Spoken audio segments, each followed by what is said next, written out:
Hi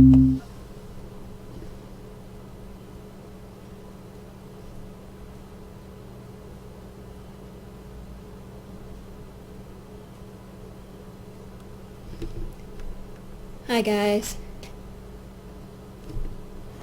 Let me know if the volume is okay on the microphone here.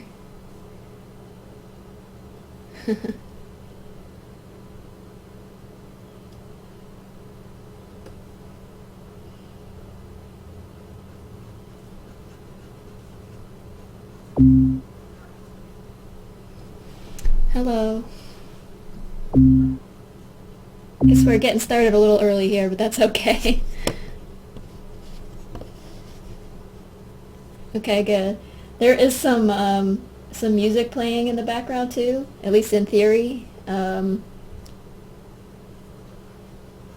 figured that would be a little less awkward than last time when it was just kind of dead silent whenever I wasn't talking.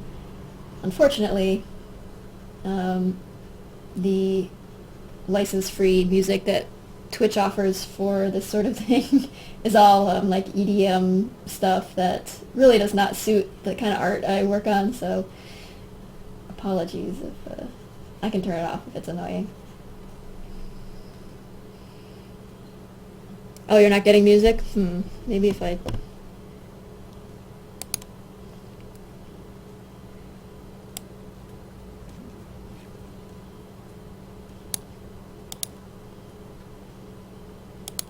It is Spotify music, but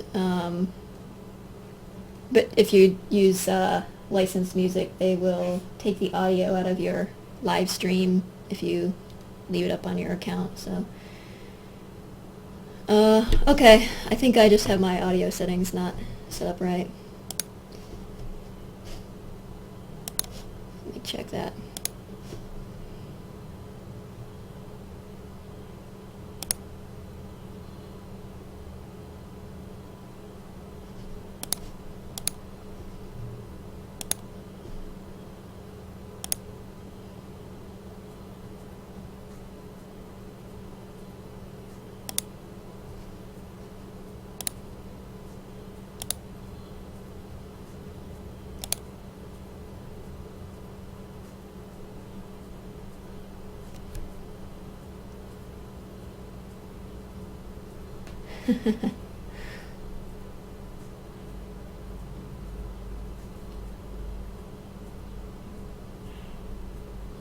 Yeah, Monster Cat is okay. In fact, that's the sort of stuff I've got playing right now is that Twitch library stuff, and Monster Cat is included, but I think my open broadcast settings aren't set up properly for it, so I guess you'll have to stream your own music. Sorry about that.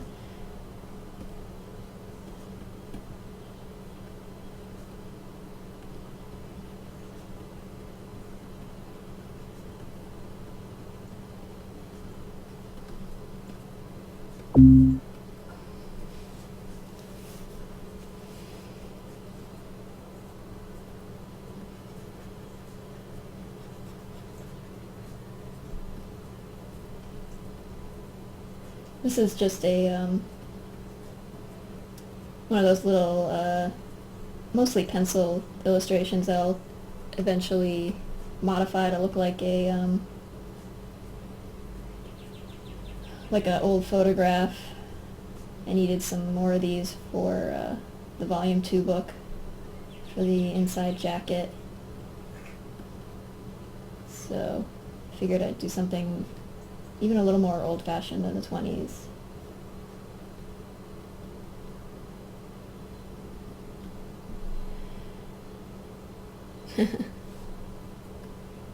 It's Nina when she was much younger and her sister Sophie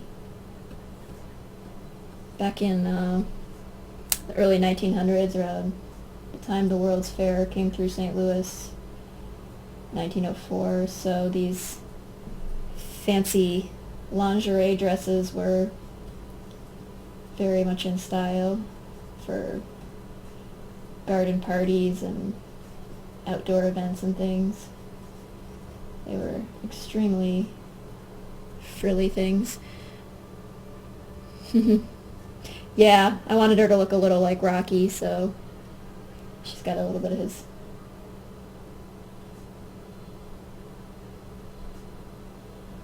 strange smile.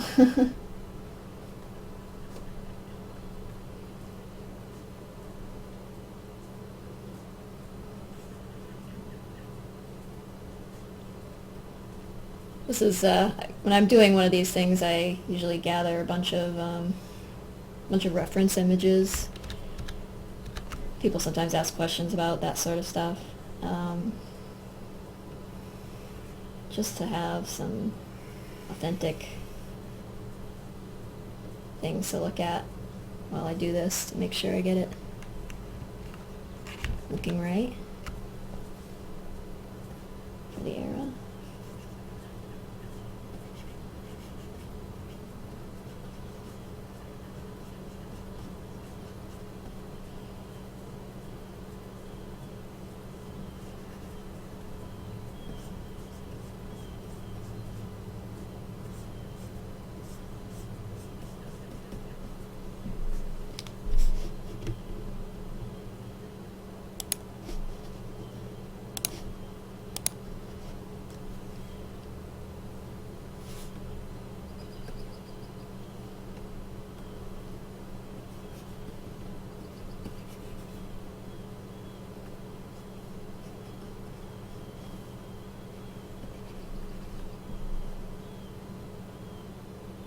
This is, the bomb asked, so did you draw this in a sketchbook or on the computer? This is a pencil drawing that I scanned in, and now I'm just kind of editing on top of that. So I'll leave a little bit of the pencil work in there and modify it a whole lot to get it to that place where it can look a little like a photo. Yeah, it's, yeah,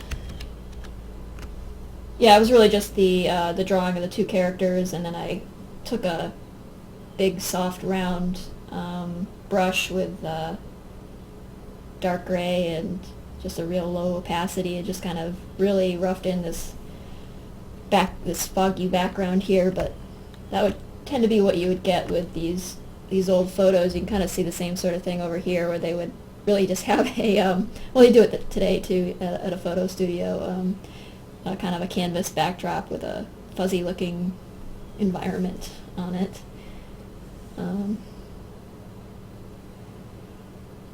So just kind of emulating something like that for these two.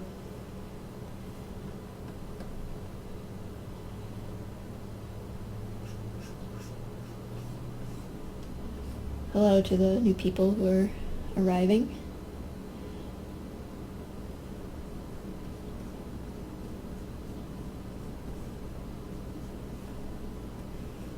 If you have questions, feel free to ask.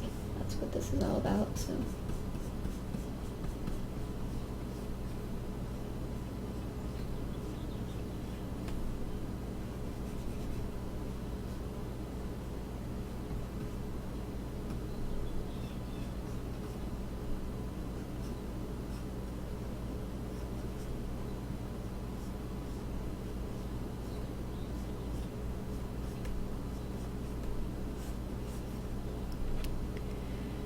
Do you use old catalogs like Sears? That's from Norman Rafferty. Actually, I don't have any actual catalogs from the era, but I do have some books that collected things like Sears Roebuck catalog things from any given year. You can find them for pretty cheap on Amazon, maybe like less than $10, $12 maybe at the most.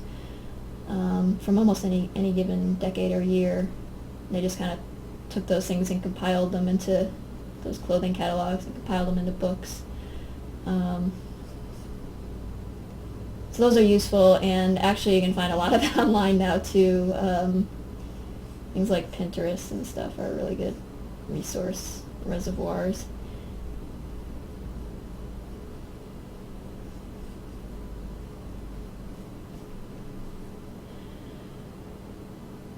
Spiny Flower Mantis says, do you ever get wrist pain? I have bad elbow and palm ones. That sounds bad, sort of like carpal tunnel syndrome. You might want to have a doctor look at that. I do sometimes, my hands do get sore, usually toward the end of the day after working on, comics are definitely the hardest on my hands because I do so much of this value adding. It gets a little tough on mostly my hand muscles, I think, not my wrists really. But if you have like a chronic problem with that, that's probably something you should have looked at.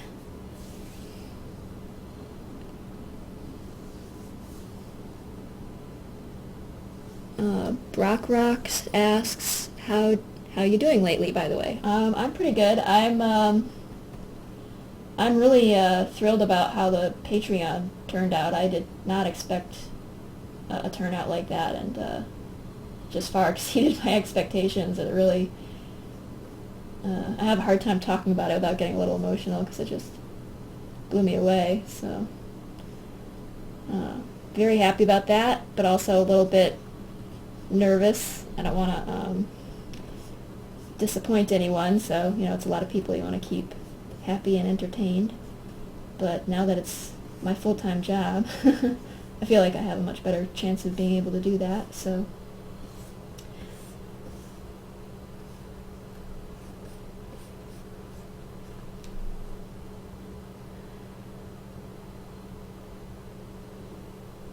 Hi. Hello to the new people.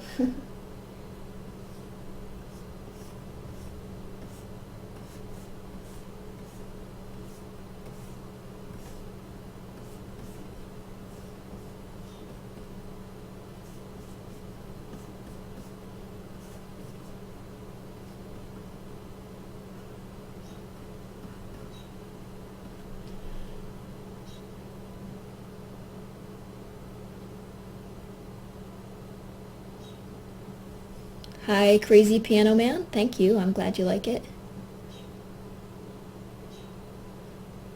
Hello, Zoot Boy Sean.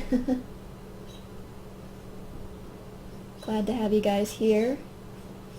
Are any of you out there artists as well, or just kind of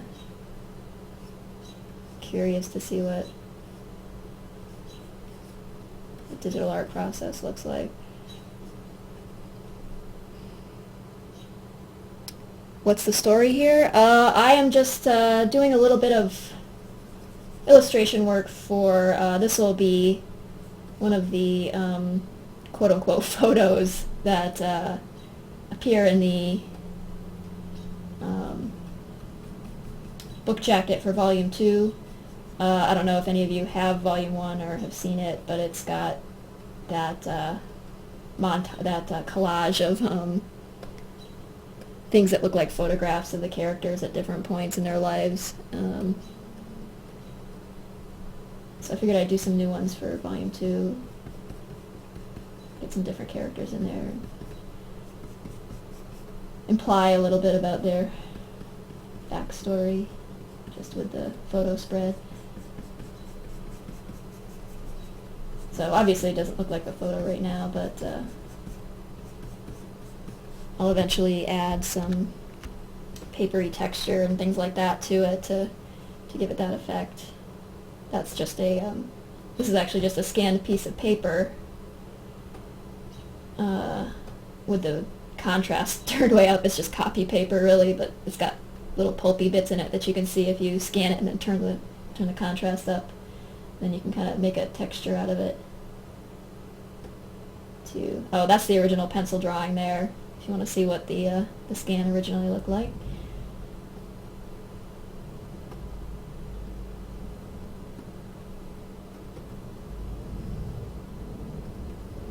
So this is just the base layer where I'm adding all of the values in, give it some dimension.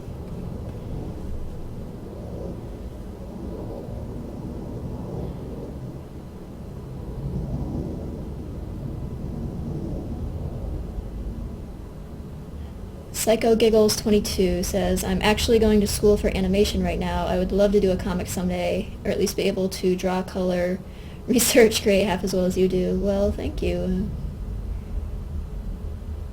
What, do you have a school picked out? What games have I worked on, says Babam.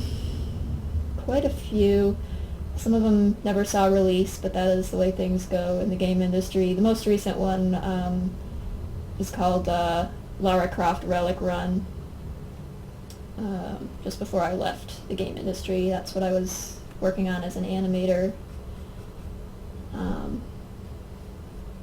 Prior to that, I had done One Epic Night, Tiny Heroes, Dragons of Alanthea, Fantasy University. For about 5 years before that, I was working on Hero's Journey, which was an ill-fated MMO, fantasy MMO. But the economic crash in 2008, 2009 just killed that. So that was a lot of wasted years. Actually, nothing is really wasted because you learn a lot in that time at least. But the game industry is cruel like that.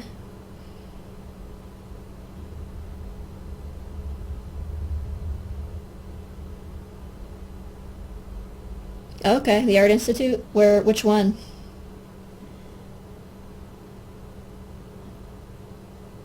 Which one was the Underground Dragons one? Oh, that was Dragons of Alanthea.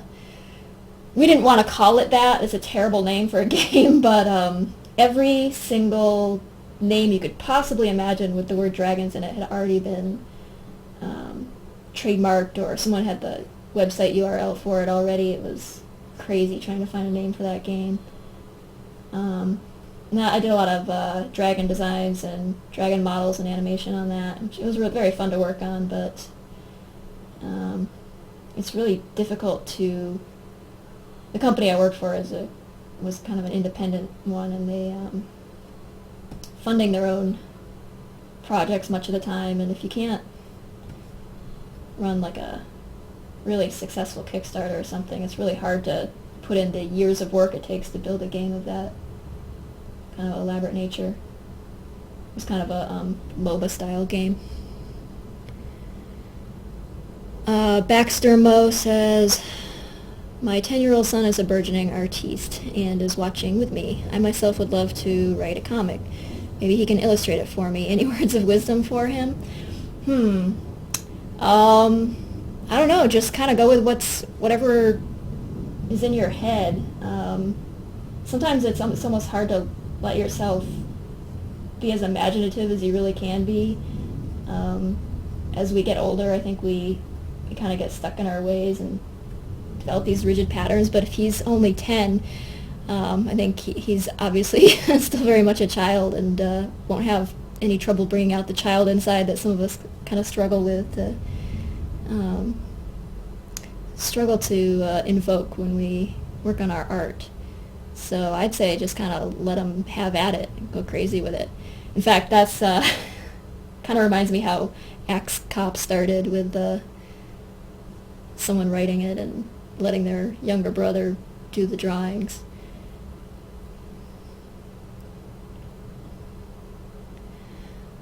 Psycho Giggle says, Pittsburgh online division specifically. I do online classes while I'm doing work full-time in Alaska. Where did you go to school? I went to school in Massachusetts at a small, very small college.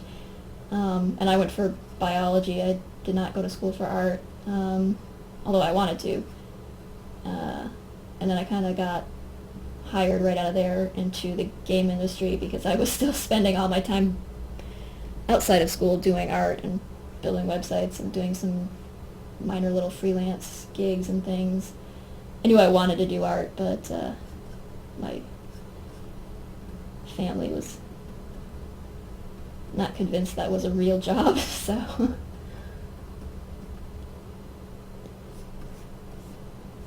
Happily, it turns out that it is.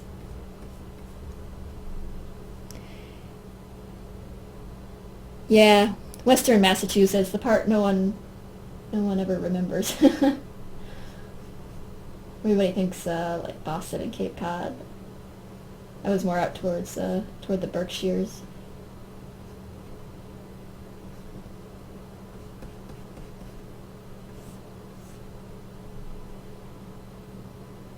Am I from Massachusetts? Yes. Yep, I grew up there. Roughly in the Springfield, Chicopee area, Westfield, Agawam. And I moved out to St. Louis for the game industry job.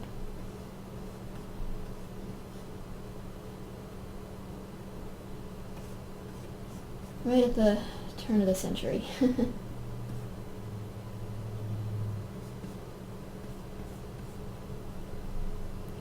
Oh, you're from Newton? That's cool.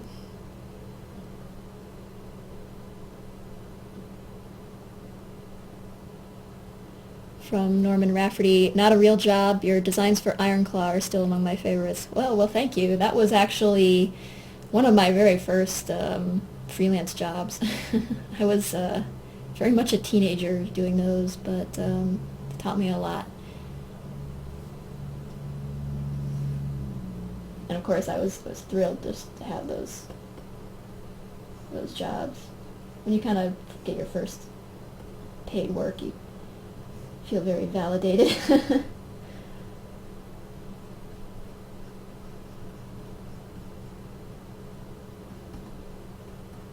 What have you been up to lately? I think you said you had a comic yourself, but I missed that in the chat. I think it's just scroll up a little bit or something.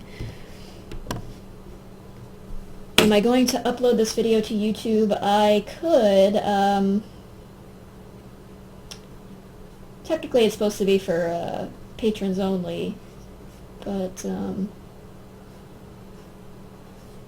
I guess the point is for patrons to have access to the Q&A here, so it will certainly be available here on my Twitch account for the next several days, and I am saving it to my local drive, so I can make it available on request. So whether or not I put it on YouTube, I'm not sure yet.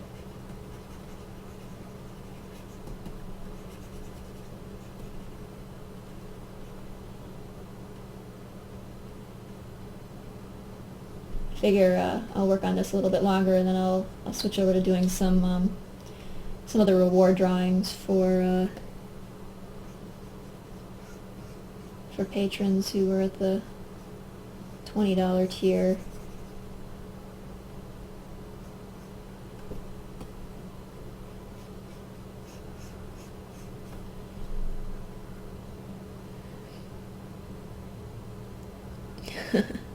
Hello to Risk Pig.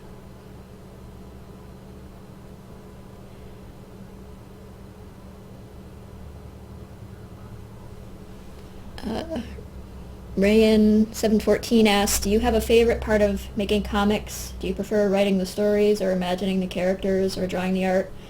Yeah, I think characters are really my my favorite thing to invent and design and work with. And write and daydream about. So yeah, character design, character writing, I think really are some of my favorite things. It's kind of always what I'm daydreaming about when I should be thinking of other things. That's how I spent most of my hours at school, daydreaming about characters and inventing characters and drawing pictures of them in my school notes.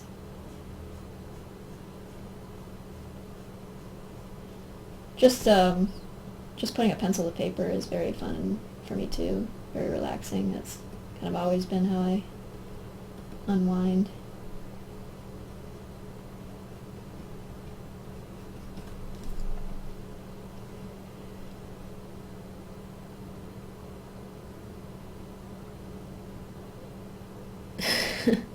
Bosco Rogers asks, when did you think to yourself, I'm going to draw cats running booze? I'm not sure it exactly came to me that way.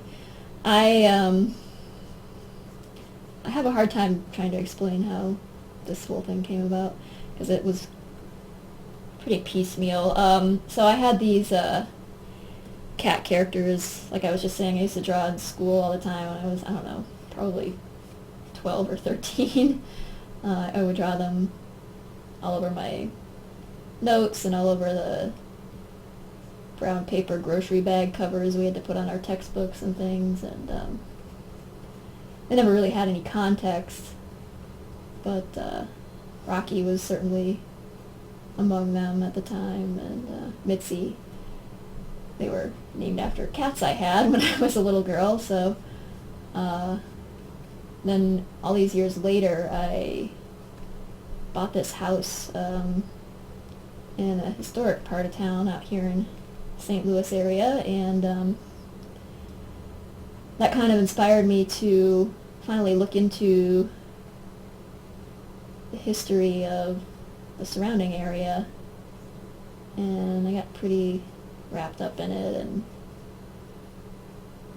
learned about the caves underneath the city, and just started thinking about my favorite points in history, and maybe I could tell a story about it or something. And then I suddenly started thinking about these cat characters I had way back when. I'm like, oh, I'd love to draw them again, and they'd be really fun to work with. And in this context, I think I was listening to a lot of like swing music and jazz revival and stuff at the time too, so that probably had a lot to do with it. And it kind of just all came together, and for whatever reason it made sense to me, so I went with it. Crazy Piano Man asks, do you have a creepy cactus friend in your house? No, I would love to, though. I've been thinking about whether or not I could make one, but I don't want to maul a poor cactus that badly.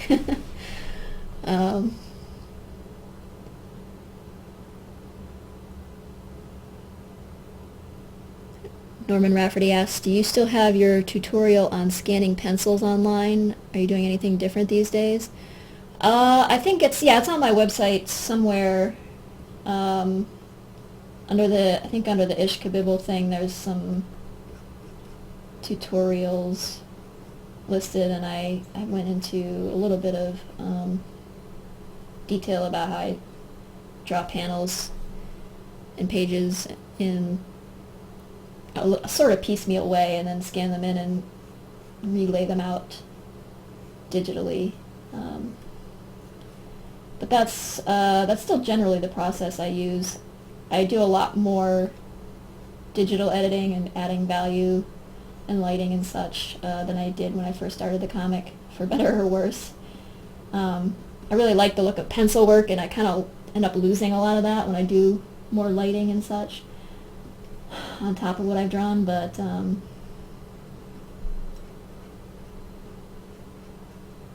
so I tend to add some more pencil green back in after the fact these days. I guess I should do an updated version of that rundown of the process. Oh, yeah, unfortunately in the chat I have links. I can set it so you can post links. We have a small group here, so just be careful what you...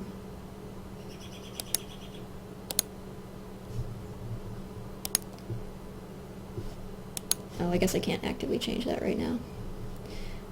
Never mind.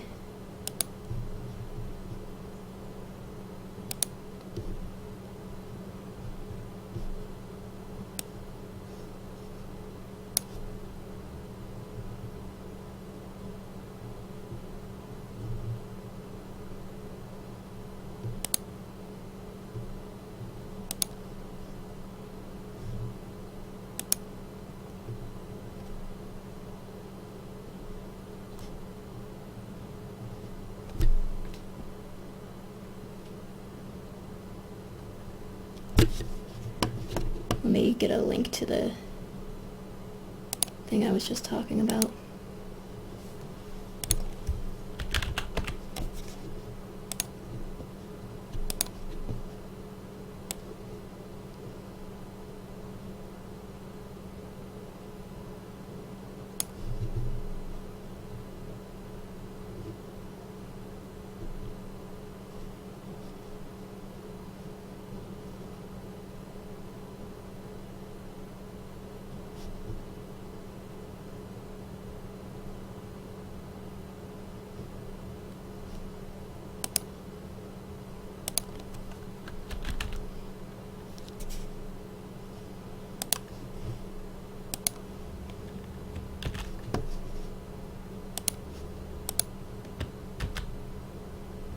Okay, here's that thing I was just, oh,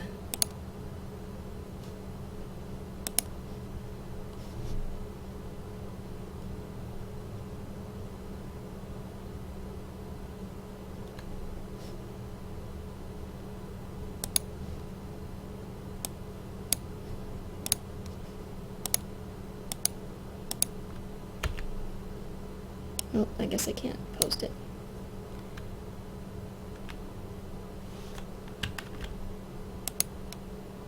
No, never mind. Won't let me post links either.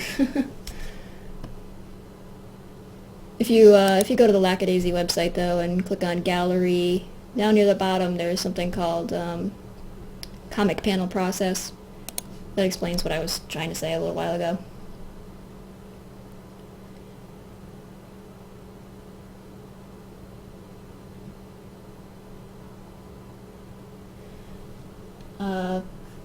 Baxtermo asks, besides your work, I'm crazy about Julie Devon, Melinda Mad Sniper Timponi, Pascal Lapaz, Elsa Kroos, and Sarah Ellerton. Do you have any favorite other comic artists or significant influences?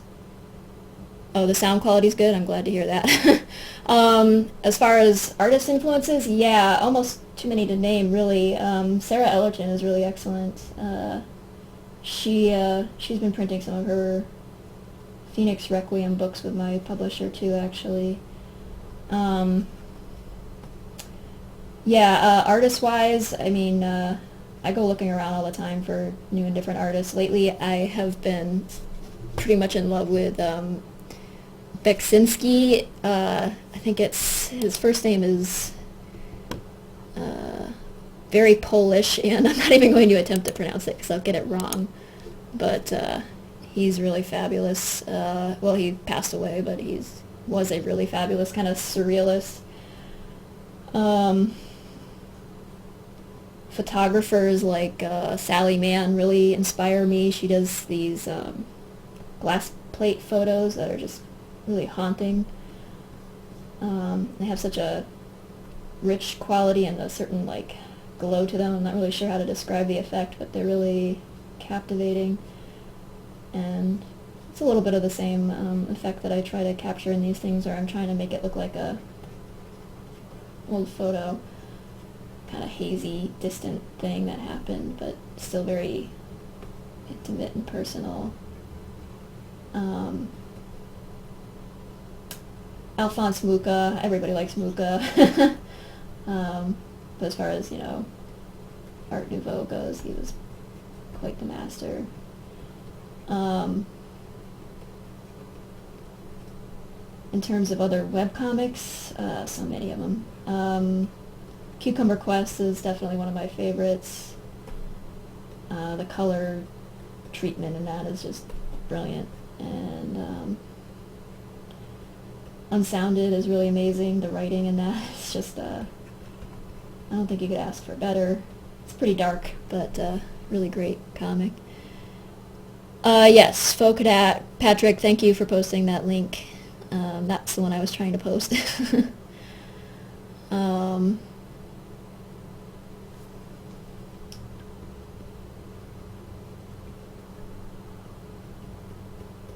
Dylan McConis is another one I follow a lot. She does this,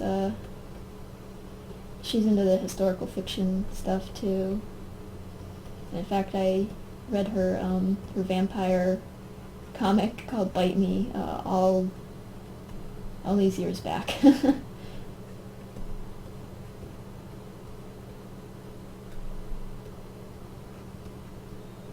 She's really excellent and worth checking out her stuff if you like historic fiction.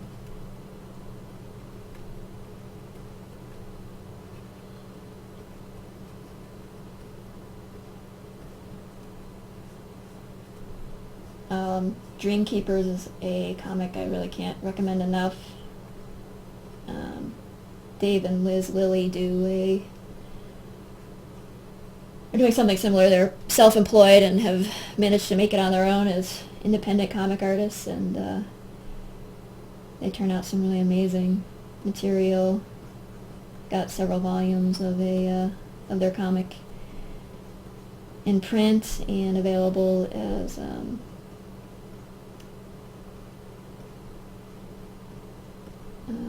e-reader material, I believe, and they've got also a webcomic involving the same characters. They update quite frequently. They have a very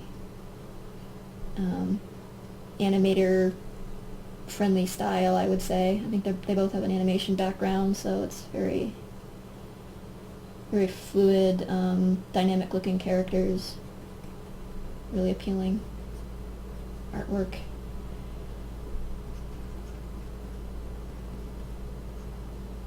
They've also been incredibly supportive of me as I've ventured off to do this sort of thing full-time myself, so they have my gratitude.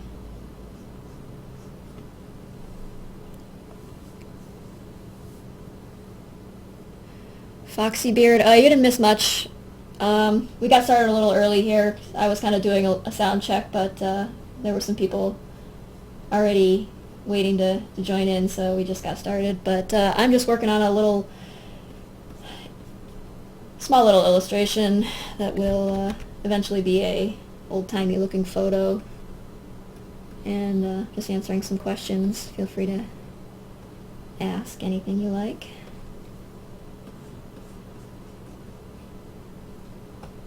Well, maybe not anything, but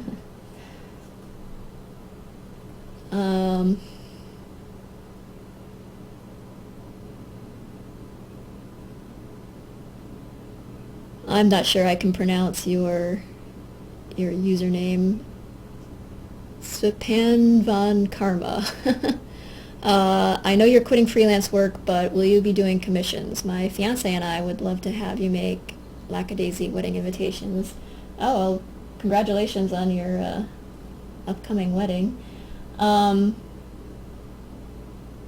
this point, I'm not sure yet what I may be available for freelance work in the not-too-distant future, but right now I've more than got my work cut out for me with the Patreon rewards and editing an art book together and finishing up Volume 2, doing a card deck. So there's a long list of things I gotta be working on over the coming months, but if your wedding is later this year or something like that, then there's a possibility. I mean, drop me an email and I'll figure it out.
From Psycho Giggles 22. Woo, good luck with that stuff. Don't work yourself too hard. I have a bad habit of staying up way too late at night, but to me this doesn't feel like work. It is work, but it's my job now, but I enjoy it so much. It's when you get gratification and satisfaction out of something like this, it's a lot easier to devote your time to it. In fact, almost to the detriment of everything else. I've probably been kind of a negligent friend and family member lately, so I ought to not do that.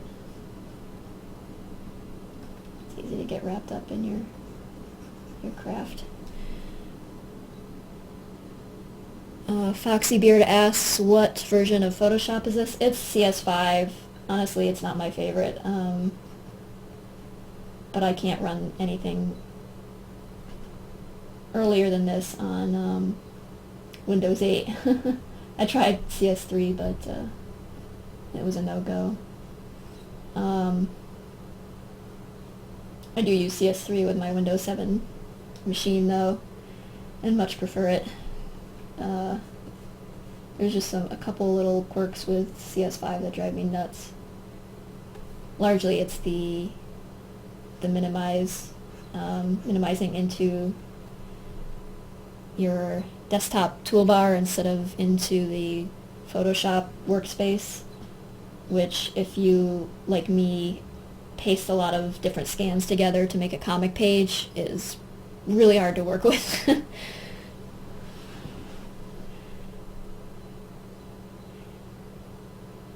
Evil Industrialist, your friends would like to see you happy, I'm sure. Well, I hope so. That's why they're my friends, and I like to see them happy too. They've all been very incredibly supportive about this whole transition, which I'm sure some of them thought was a little nuts, or ill-conceived, but they've been supportive nevertheless, and have had nothing but nice things to say to me, and they've helped me out in ways that I can hardly ever make up for. I could hardly ever make up for. My friend Jay came out from California all the way out to St. Louis to help me put the video together for Patreon. That was just beyond amazing of him to do. So.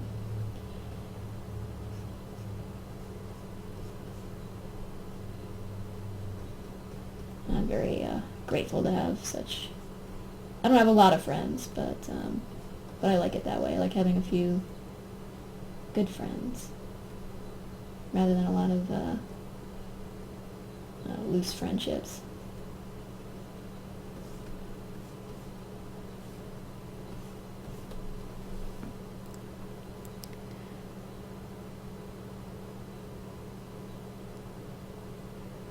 Koi Pondering says, your video message was such fun that you made for announcing the Patreon. I really enjoyed it. Ah, thank you. It was fun to make, and it was a lot more fun because Jay came out and helped. When you have kind of a partner in crime on those projects where neither of you are quite certain what you're doing, but it becomes more of a fun adventure than it would be otherwise if you were kind of toiling away at it yourself, going, I don't know what I'm doing.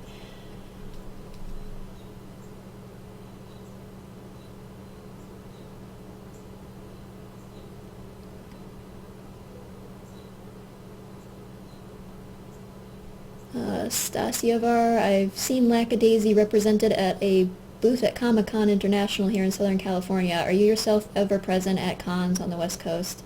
Sometimes. I haven't been in the past few years just because my work schedule was not very forgiving, but planning to start coming back again to those shows. I was at Comic-Con a few times, and did WonderCon a few times. So yeah, in the coming convention season, you'll probably see me out on the West Coast for 1 or 2 shows a year.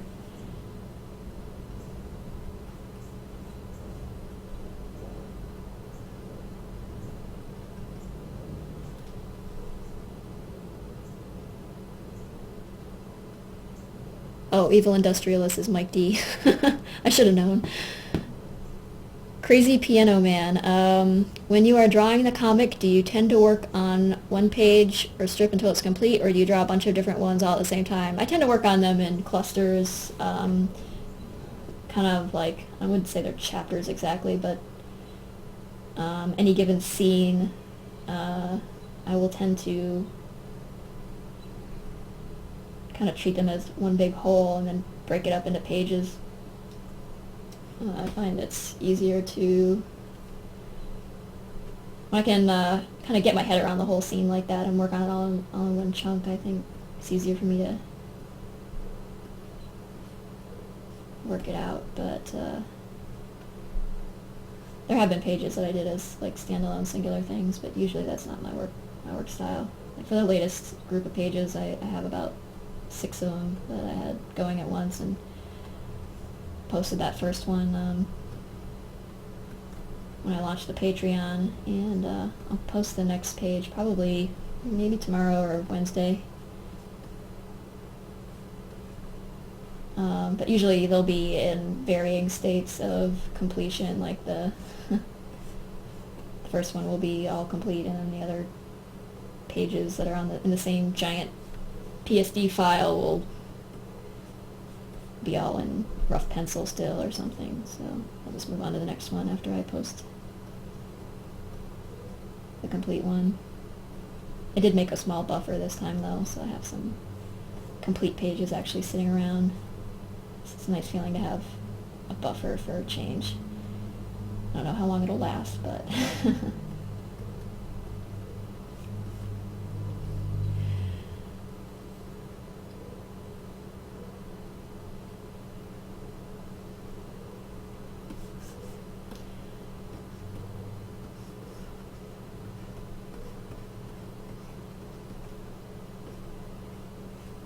alright, I think I'll put this one aside for a little while and switch up to some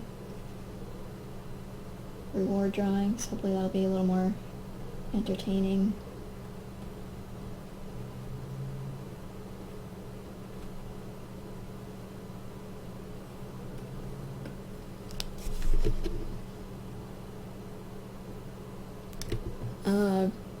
Rain714 asks, did you already have a complete story in mind when you started Lackadaisy, or are you coming up with it as you go?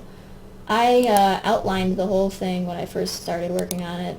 It was in development for a number of months before I started posting pages. It never really exited the development stage. It's still always in development, but I plotted out how I wanted the story to go and kind of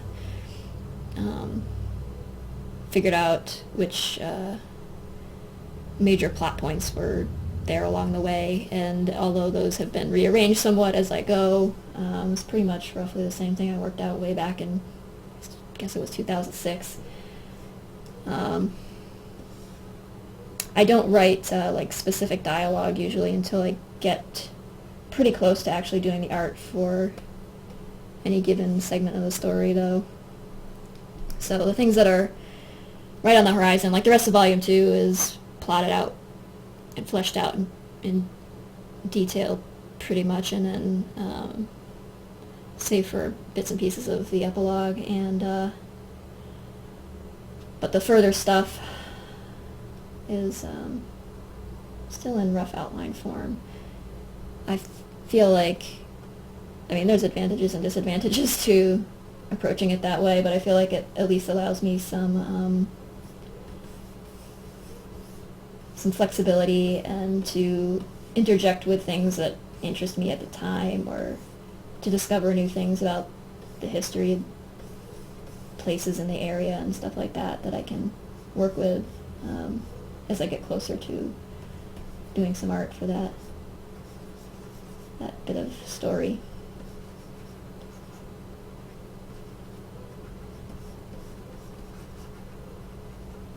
I know some people like to write things out in excruciating detail, and thumbnail it all out, and then draw the entire book that way, but that just hasn't been my workflow.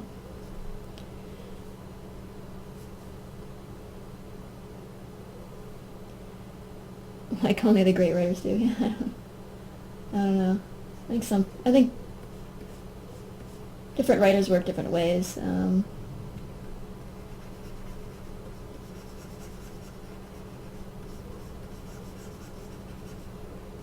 I think I can't remember where I heard the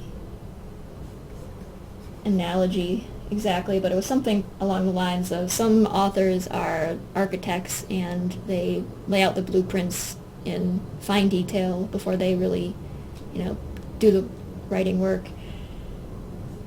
And then others are more like gardeners who kind of just tend to their work and watch it grow and see what comes of it. And I guess I'm kind of somewhere in the middle a little bit because I did plot it out, but I like to let some vines and things grow all over it as I work.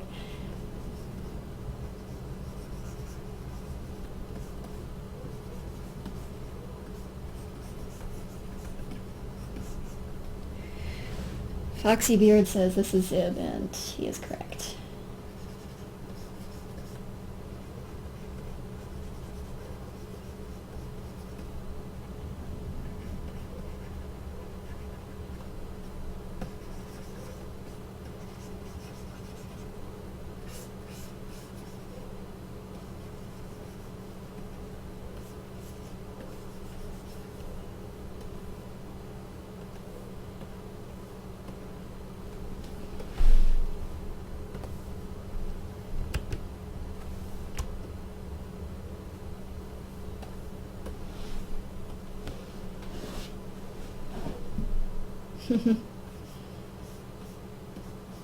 The eyebrows kind of give him away, I guess. All the pointy triangles that make up his head.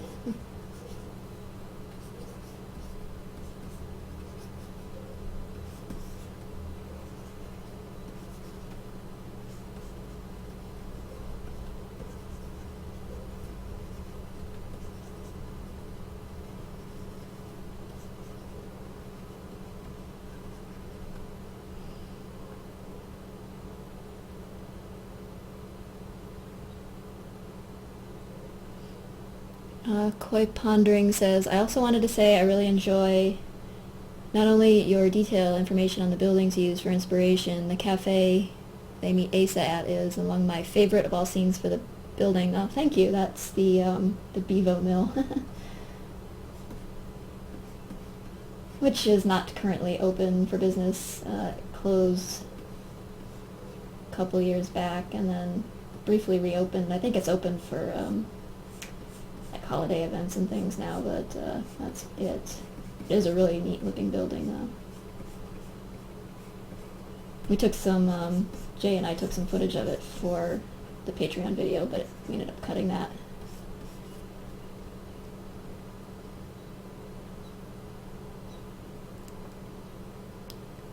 Psycho Giggles 22 says, I kill anything I plant. I think I need more gardening practice. Yeah. Sometimes you have to do some difficult weeding, and sometimes your green thumb doesn't really help you out much, but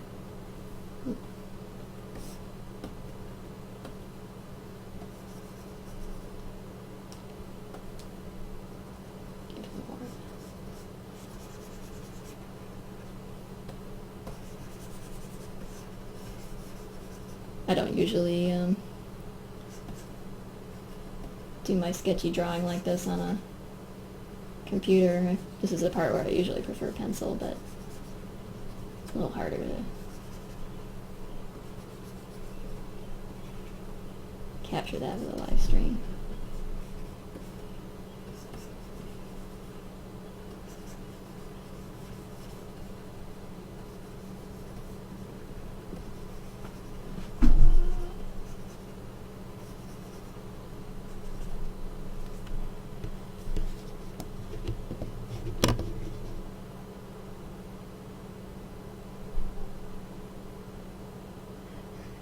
Pizza Transcendence asks, I spent too long coming up with a username. Did I miss a lot?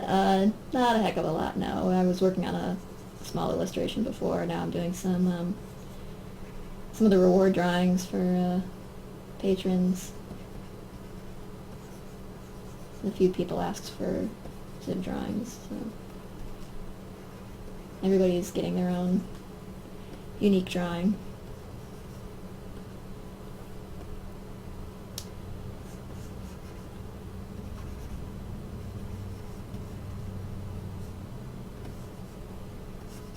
I would say good work on the username though, Pizza Transcendence. I do like your choice of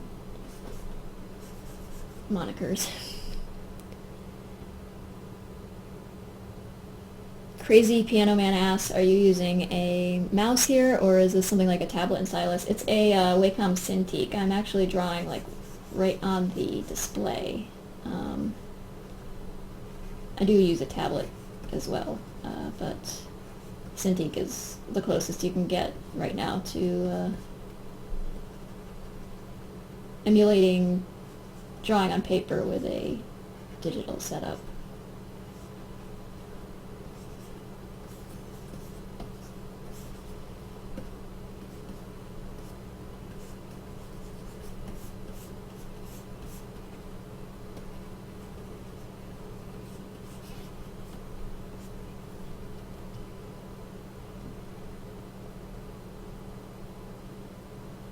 Foxy Beard asks for Mordecai. I had a lot of Mordecai requests too.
Koi Pondering says, I'm stalling due to being torn between Mordecai and Mrs. Babka. I figured I had some time. You have time.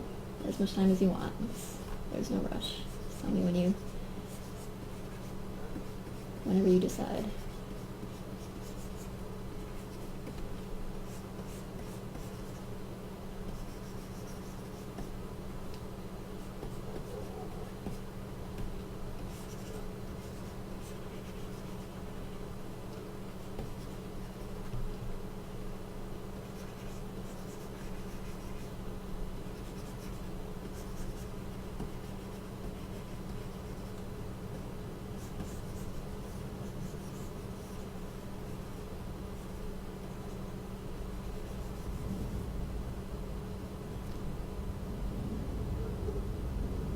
Are there any characters you feel you get a surprisingly low amount of requests for? I don't know about surprisingly low, but yeah, I get very few requests for Mitzi.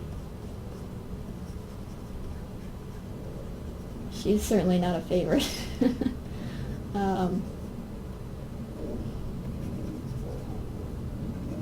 But I can understand why, I suppose. Well, I mean, all of the characters are morally ambiguous, if not outright terrible people, but...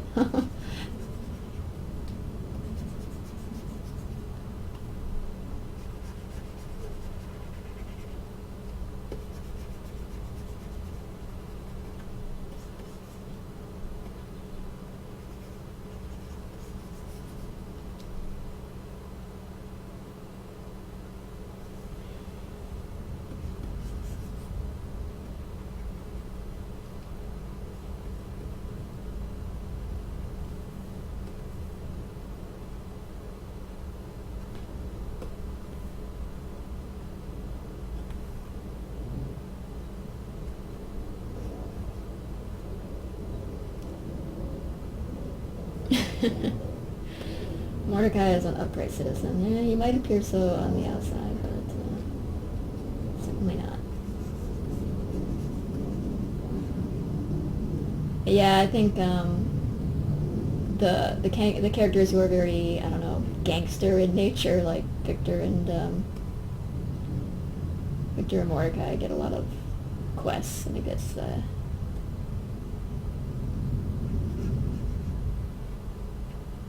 There's a bit of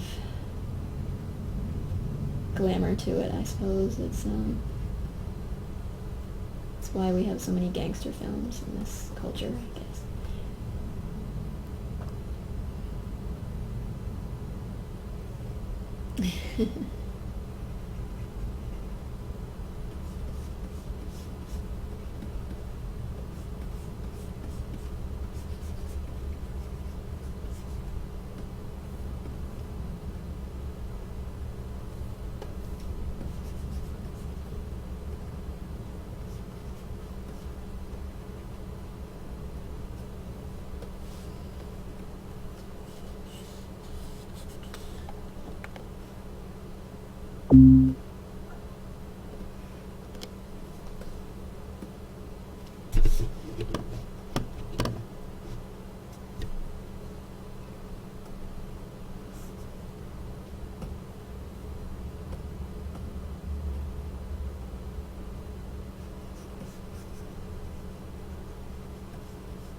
Well, very flattered, Foxy Beard. I hope I can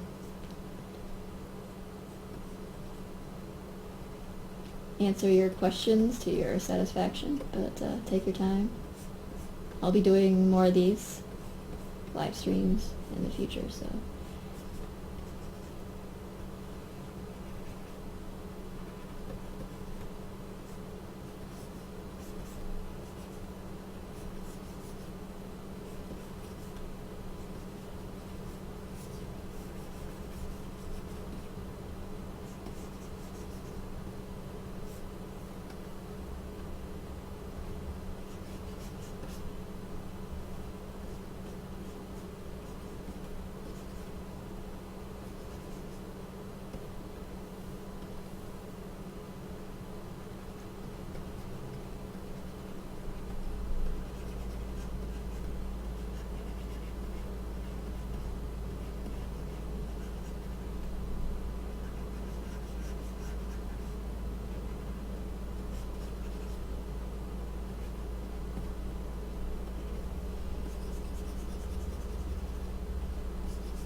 Dresden Complex says, I get too tongue-tied in front of people I really admire to find myself coming up with any sort of questions of intelligible value or worth. I have the same same trouble. Every time I go to a convention, there are so many artists I want to approach and say hi to, but I end up wussing out and spending most of my time at the booth,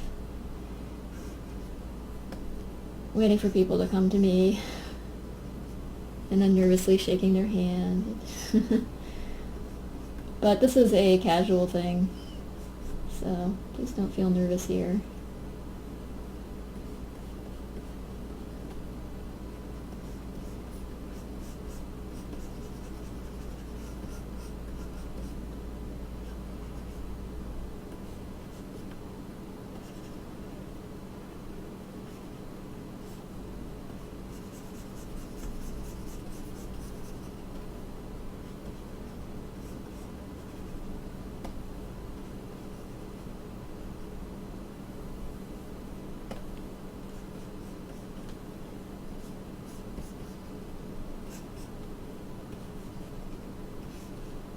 Flip this around now and see how badly I skewed it.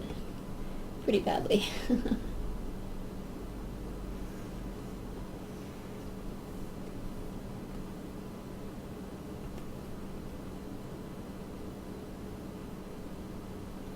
Sometimes my brain auto-corrects for weird skewing that I do on a drawing. It's really strange, but flipping the art around kind of tricks your brain into seeing what you actually did wrong.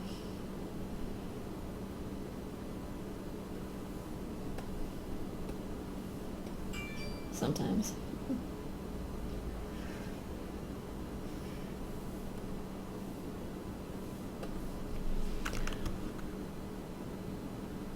Oh, okay, yeah, George R. R. Martin said it, okay.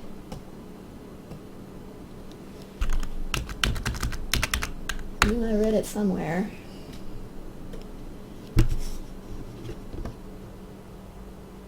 But I recall believing it was apt, so...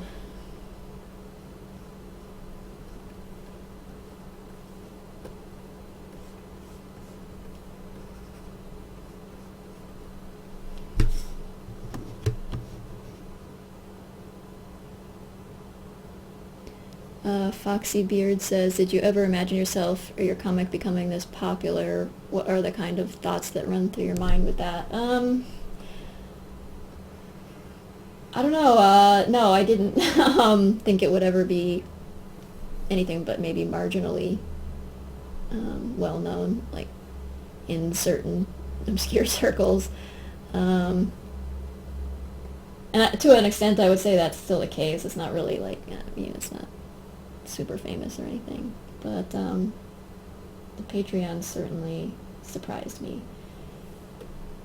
and fills me with a combination of joy and terror in equal parts. I mean, it's certainly a good thing, but it's also like scary. You're always concerned you're gonna make some kind of social faux pas or say something unintentionally offensive and bring the shaming culture down on you inadvertently that kind of exists on the internet. Anytime you're out there, like, I don't know, anytime you do something that people like and then they take your political opinions and such to heart a little bit more, and you have to really be careful about the things you say and how you phrase things, because people are kind of monitoring you at that point. So that's a little scary. And of course also I don't want to disappoint readers, or so that's a scary thing. I'm always worried, like, is this part of the story going to be interesting to anybody but me? I mean, I try really hard to make it interesting, make the story flow and make sense, but you always worry, like, I don't know if I'm losing people, or if they're just looking at this for the art, or if they're even reading it, or if my writing is really bad. So yeah, I mean, it's a combination of wonderfulness and dread that keeps you up at night sometimes, if you dwell on it too much.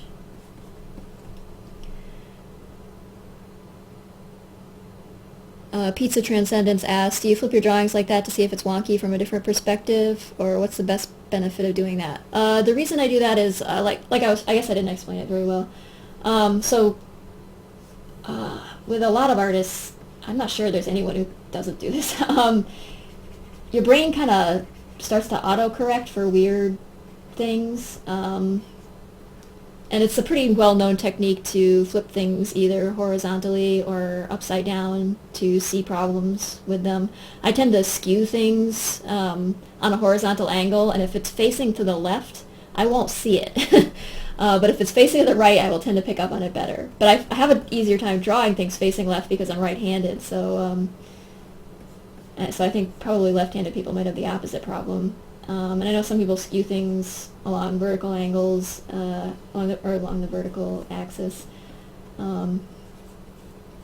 as well. And you almost have to, because your brain is really just like fixing it for you in a way, you have to flip it around and trick yourself into seeing what you did wrong. So that's why I do that, to kind of get it back onto course. Frequently, it's really stunning how badly you've, especially with human faces, because we're so tuned into human faces, any little error just stands out like a sore thumb, but you'll like be sort of proud of your drawing. Oh, good, I drew this, I can't believe this came out so easily, so well. And then you flip it around and you're like, oh god, it's a monster. With one eyeball down here and one eyeball up there. And the chin recessed way into their neck, and yeah, it's weird. It's weird how your brain can fool you like that, but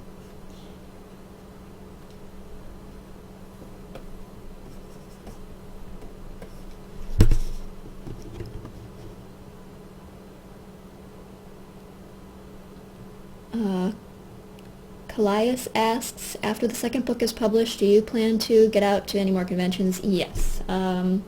Yeah, as soon as that book is out, I will certainly be hitting the convention scene with it, and possibly even before that, possibly this season, I'll get out to something out on the West Coast. I'm not sure what yet. I need to talk to my publisher a bit and figure out what their plan is and where I might come in handy. If you guys have suggestions for conventions that have a good crowd for indie comics, I'm all ears.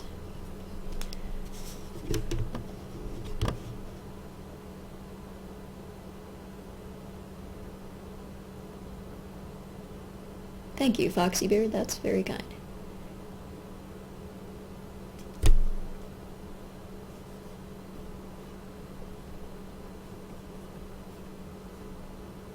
Yeah, it was a trick I picked up in some art book somewhere that suggested flipping your drawing upside down. That's when you're drawing on paper. It's obviously much easier to flip it upside down than it is to flip it horizontally, but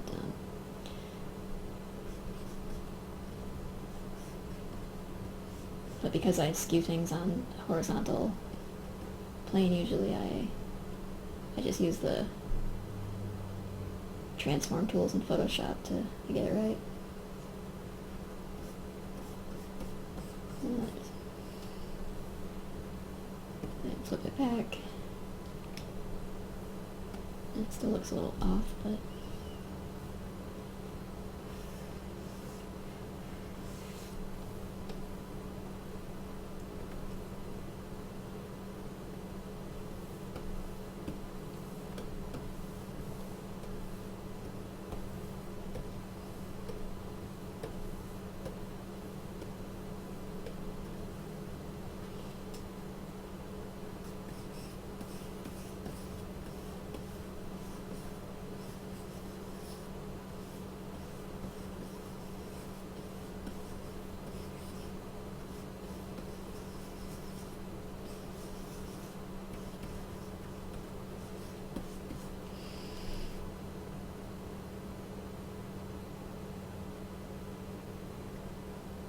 Kalaya says, I know a ton of people who'd flock out to see you if you made it to the Midwest. Is there a specific Midwest convention you have in mind? I've been to a few in the Midwest, but I always found they were more geared toward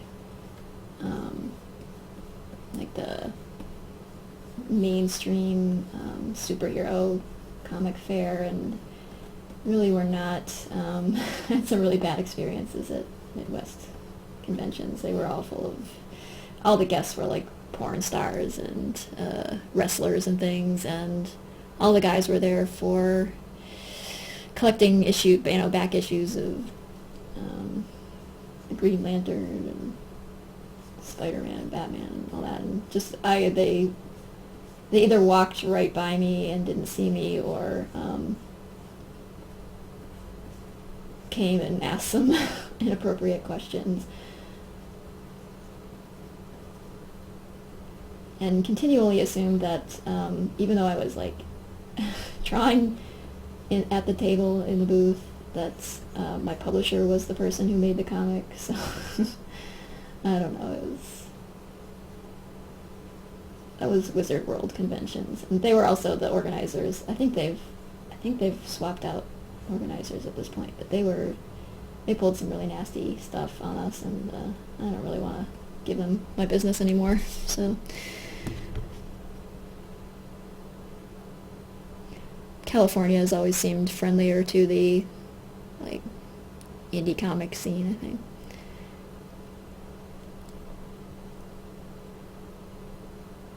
Oh, at Further Confusion, yeah, I think my publisher went there just to check it out, and found there was a pretty good audience there, so might make it there next year myself. We'll see.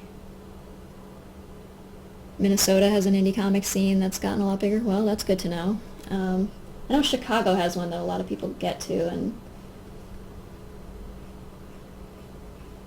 I think that was this past weekend, actually. Seems to be a good candidate. Dragon Con, too, is probably a good contender for where I might show up in the coming years.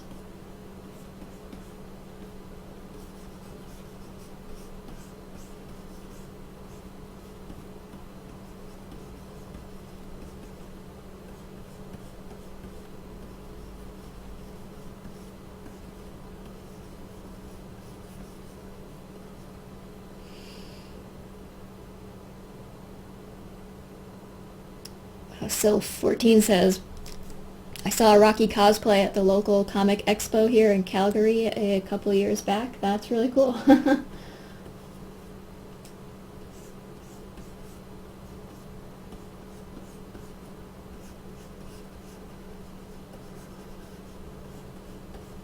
I know of one or two small groups who do a lot of cosplay and did some Lackadaisy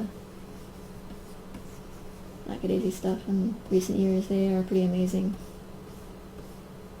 at building their costumes and everything.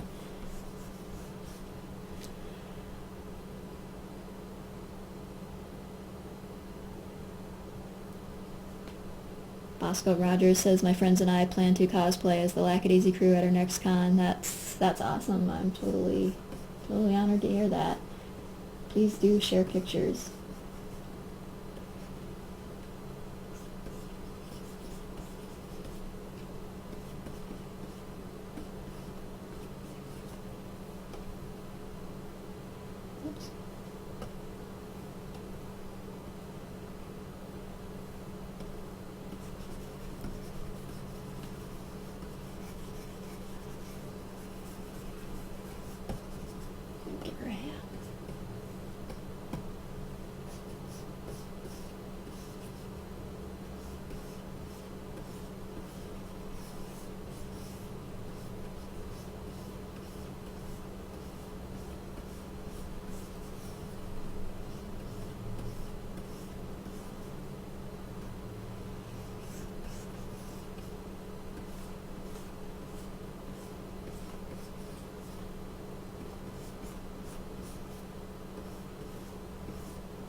I'll second that. I would love to see what you come up with.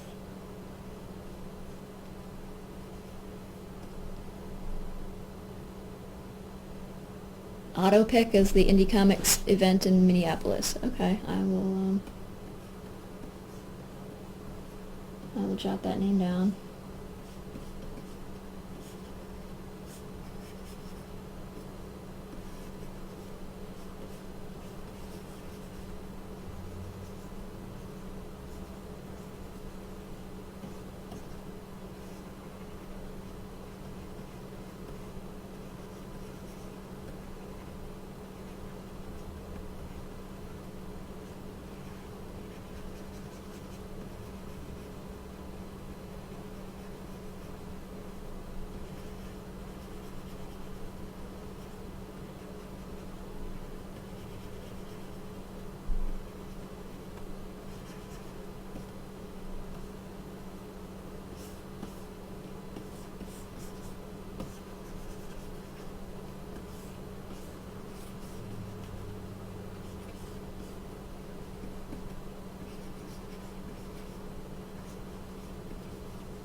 Oh, autoptic?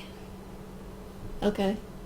I'm sure I can find it, given that information. Thank you.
From Zoot Boy Sean, where did the idea for Rocky and Freckles nailing sandwiches to the wall shenanigans come from in the St. Patrick's Day comic?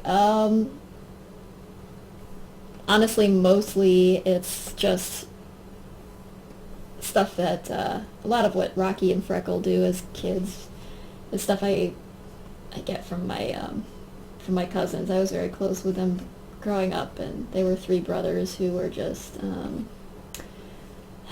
as pointlessly destructive as could be. Nothing they did made any sense. But if you wanted to try to put a kind of a jokey twist on it, I'd say they were nailing jelly to the wall, just to prove that they could. Or maybe it was Dada art. With Rocky, it's hard to tell. I'm sure it was his idea. Freckle was just being ever so helpful.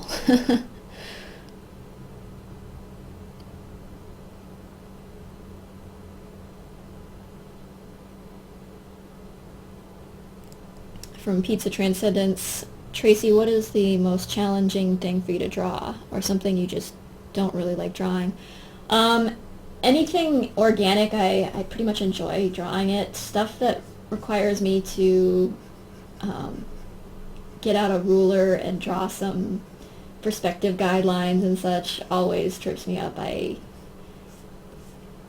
gotten slightly better at it, but I still just do not have a innate knack for that, and I wish I was better at it, but slowly but surely I'm getting there. I still make perspective errors that I cringe at times, and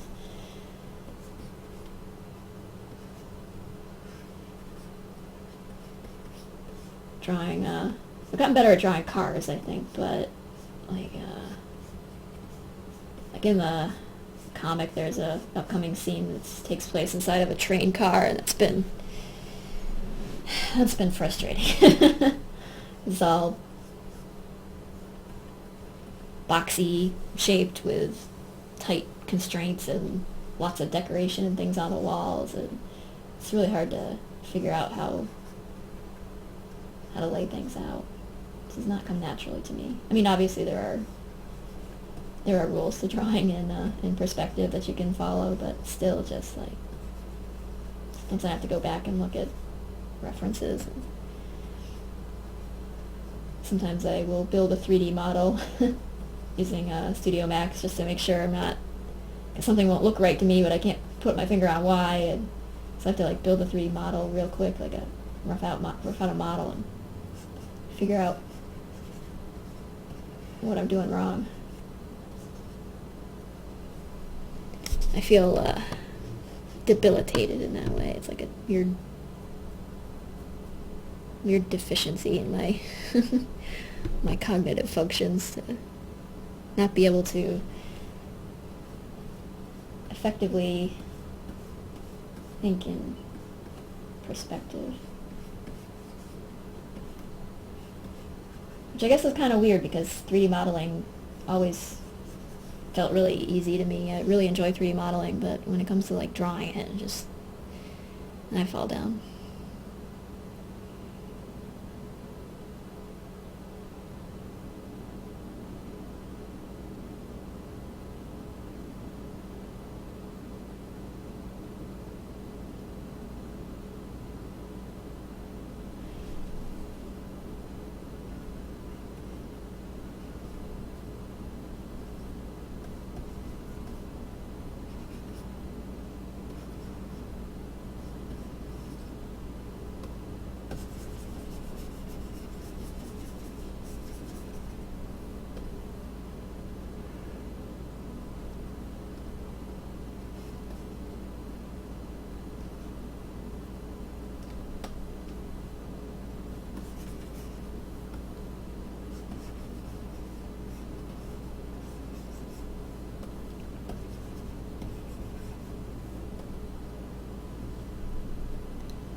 Did you happen to have schooling for 3D modeling? No, it was something I picked up kind of on the job. I was hired initially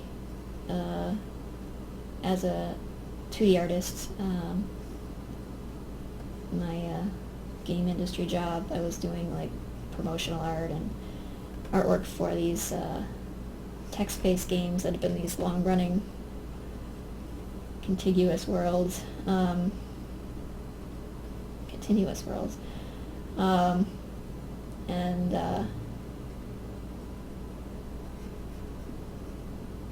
I would stay late at night and just work with the at the office and just work with the 3D software that was available to me there, and found I really enjoyed it, and just kind of learned from there. Eventually I picked up rigging and animation, and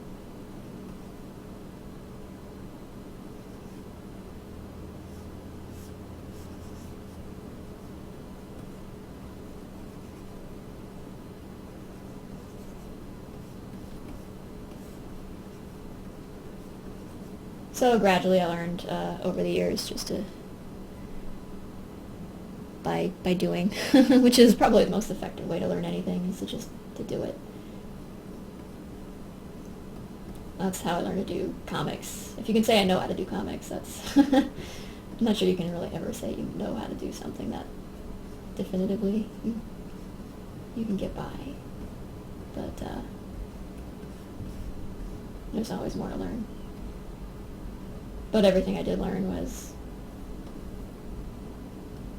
just by sitting down and doing it. And obviously I had a lot of errors and bad habits and things to work through, and still do, but I've gotten better at it. At least I got more comfortable with it. I always cringe a little bit when I hear somebody say things like, oh, I want to draw my comic or write this story, but first I have to learn how to do comics. And it's like, well, that's what you should be doing then, is just drawing comics. Don't sit there and think you're going to learn how to do it without just doing it. It's by looking at other comics or something. It's the learning is in the doing.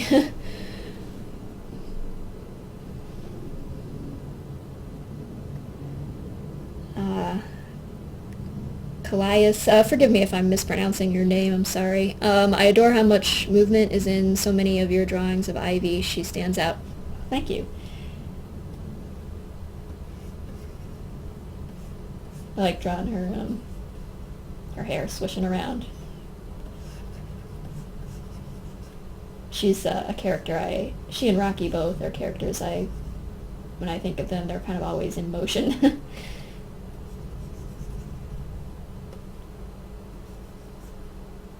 Lots of energy from those two.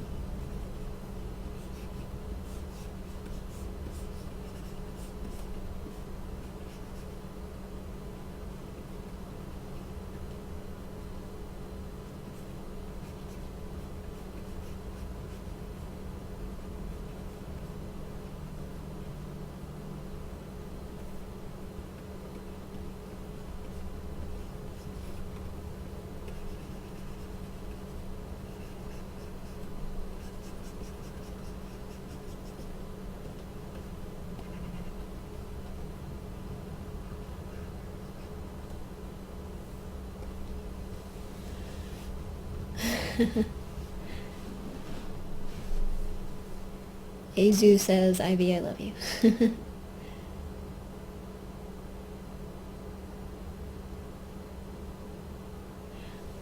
Pizza Transcendent says, I'd never know that you struggle with perspective. That answered my next question of how you recommend learning perspective drawing.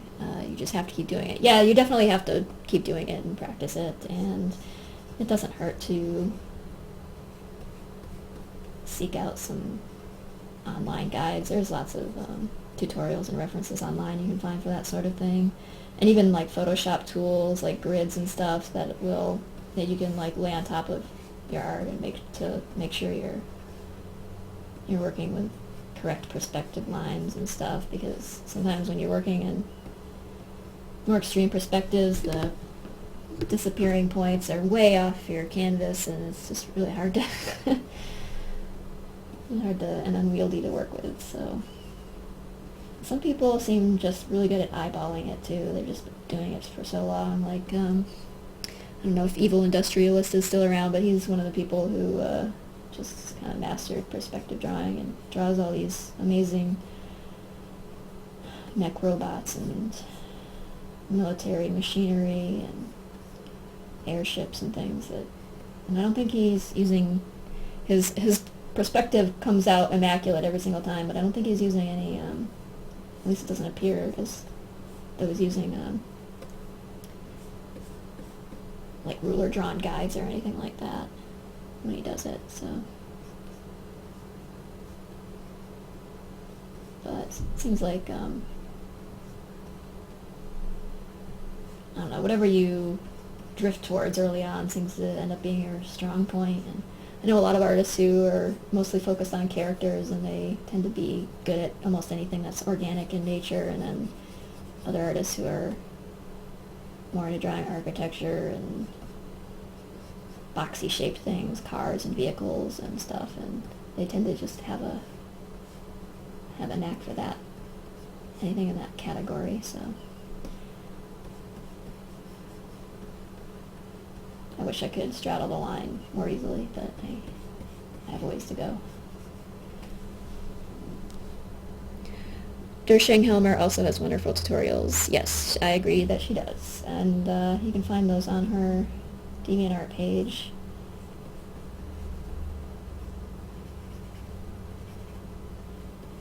Definitely worth checking out for a myriad different subjects. I think she has some face drawing and anatomy drawing tutorials on there.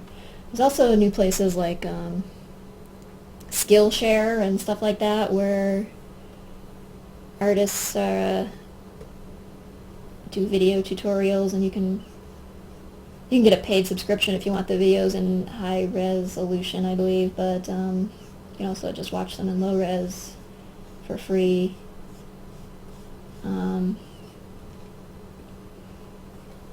Where they explain their processes, and you can just learn a lot by sitting and watching. And actually now the Imaginism, Schoolism people are Bobby Chu and company, or I think they just did a really successful Kickstarter for it might actually still be running, but I'm sure they're overfunded already, for like $10 online art lessons from really well-known professionals, well-known in the art community anyway, like Craig Mullins and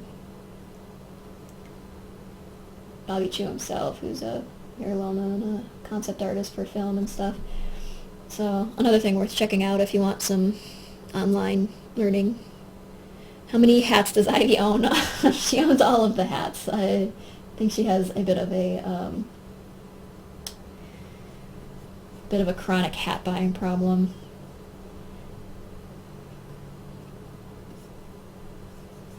Whoops, my pressure sensitivity is going on me sometimes here.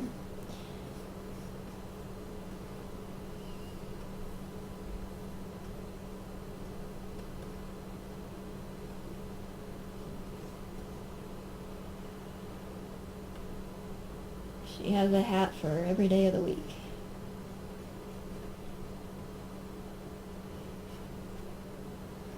And then some.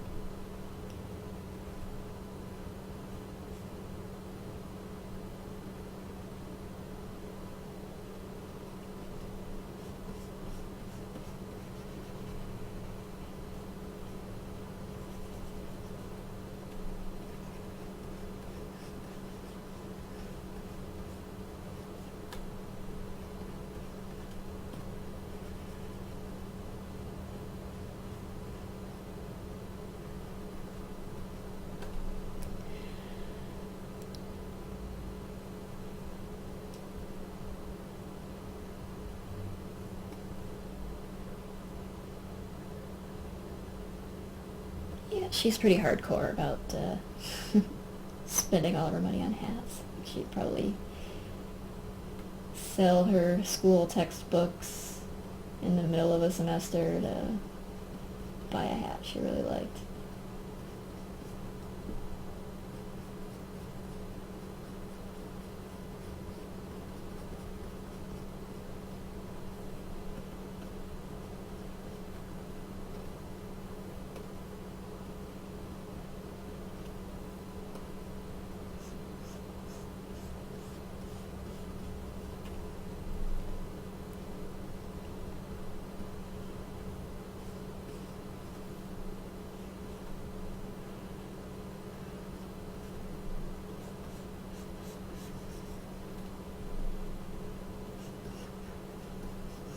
I'll switch over to drawing something new shortly here.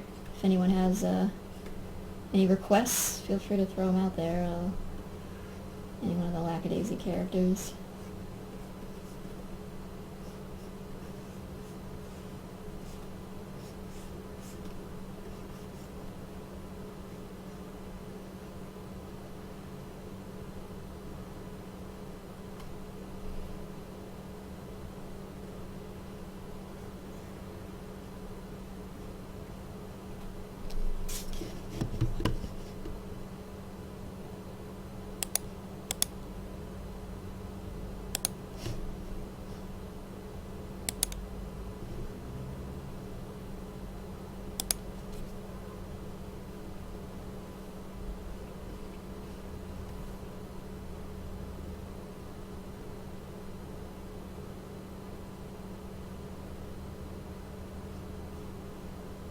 I got a vote for Nico and a vote for Rocky. I guess I can do that.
Muscular Mrs. Babka.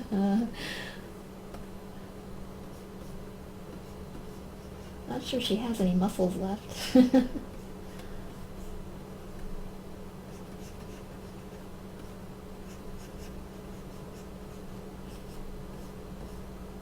All those bicep muscles she built up handing out teacups.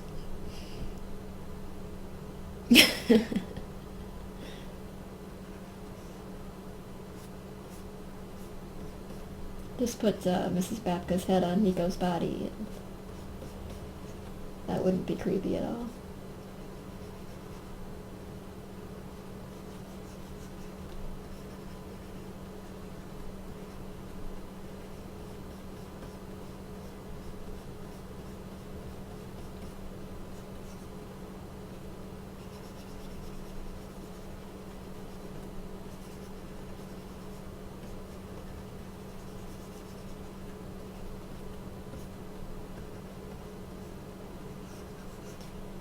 I have a few questions from a patron who couldn't make it here. She left them in the activity feed.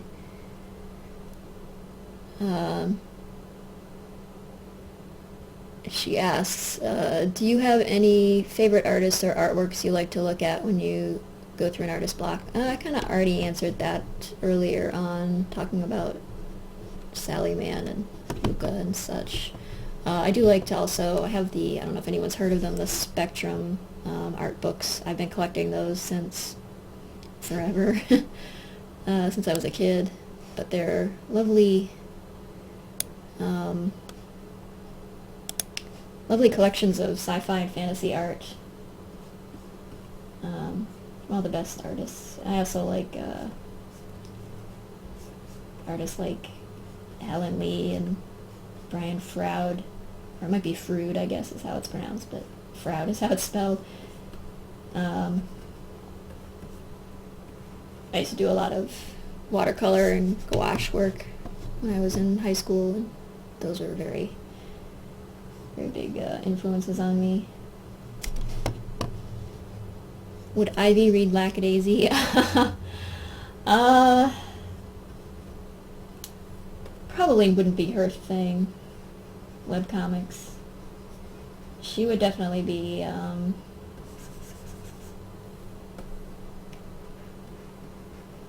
avid texter though, and she would make use of social media, that's for sure. Freckle, yeah, not really into comic books. He's more of a sports fan. He likes baseball statistics and such. He'd probably collect baseball cards.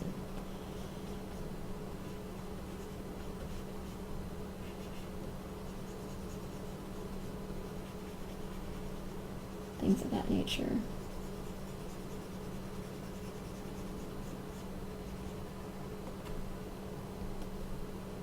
Rocky would read it if he found it laying in a puddle on the street or something somewhere. He'd read pretty much anything just for the sake of reading it.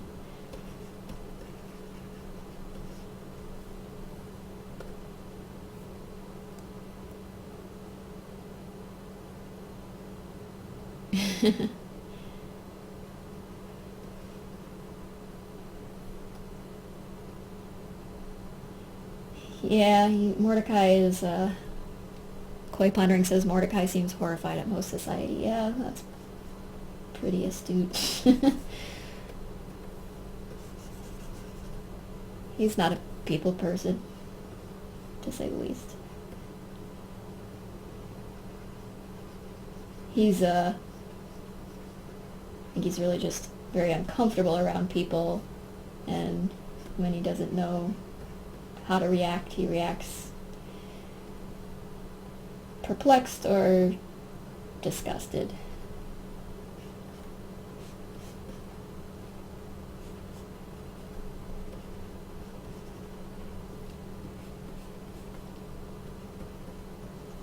Or unamused.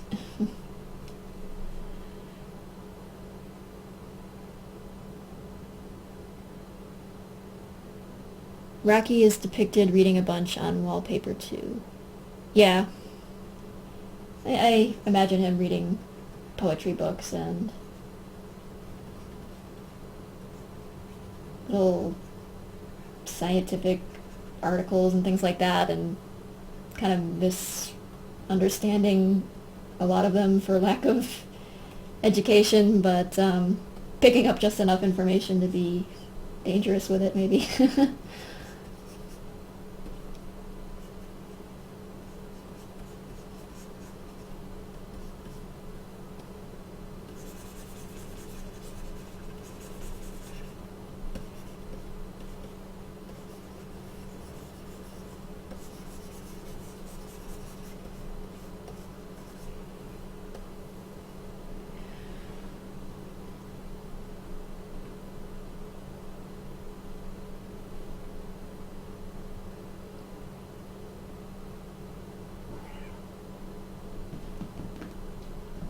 Sorry, my cat showed up.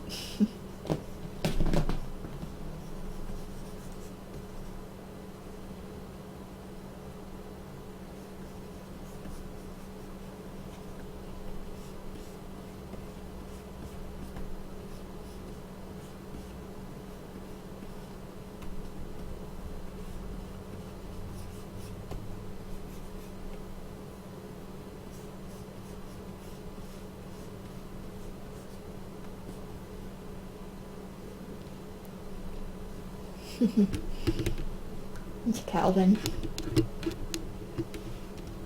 He's unfortunately getting tangled in my headphones here, so I'm gonna have to shoo him away.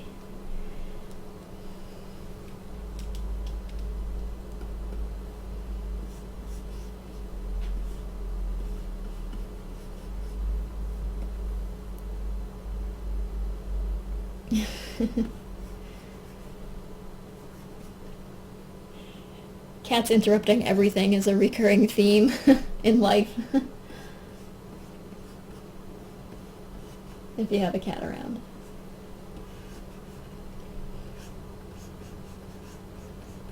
They're worth the frustration, though.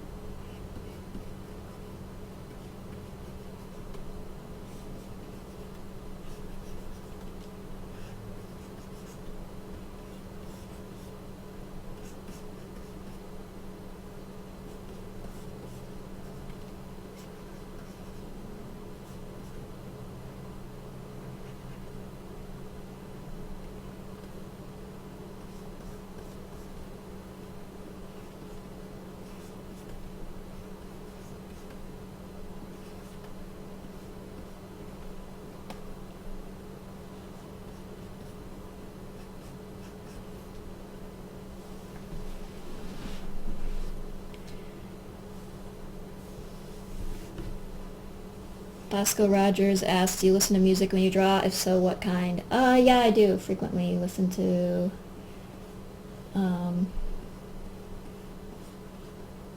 all kinds of different things. A lot of electro swing and revival swing. Some old jazz here and there.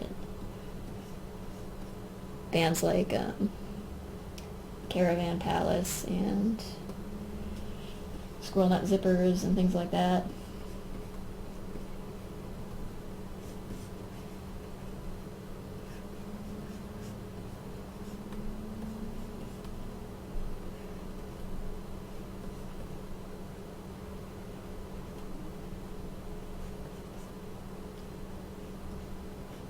I like old rock from like the 60s and 70s too. My father is a musician and he was always playing Beatles and Simon and Garfunkel and such on his guitar. So I kind of grew up with that stuff, even though it was a couple decades or so before my time. I kind of have a lasting affection for it.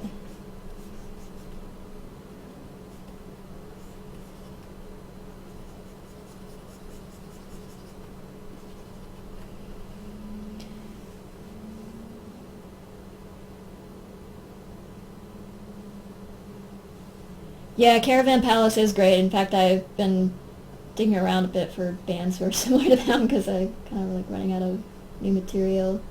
There's some pretty cool playlists on Spotify and such for that kind of music though. Parov Stellar is a good one too. Just kind of upbeat and helps you kind of get into the flow of working.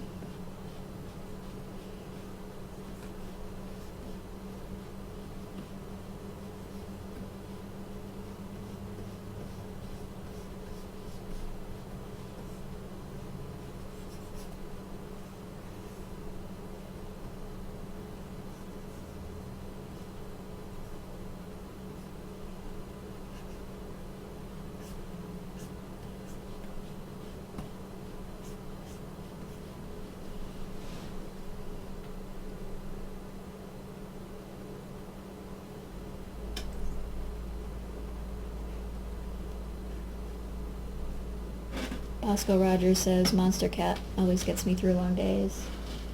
Yeah, it's good to have some music to fall back on that you really enjoy.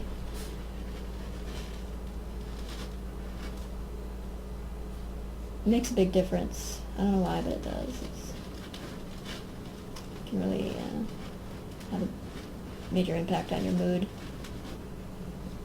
and your ability to focus on something or to relax.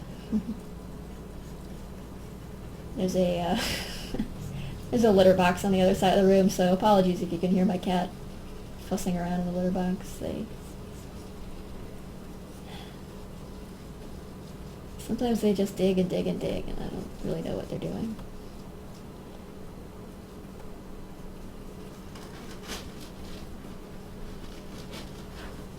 I should have moved that further away from the microphone.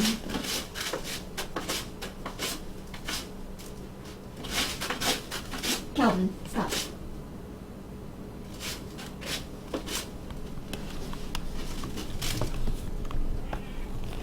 Yeah. You're noisy.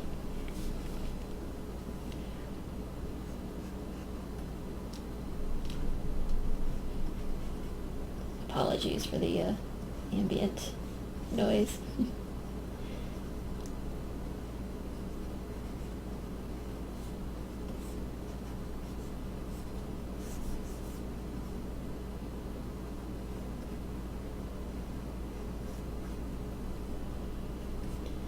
Now there's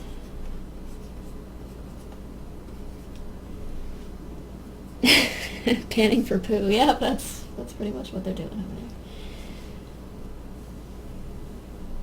Just trying to pretend it didn't happen.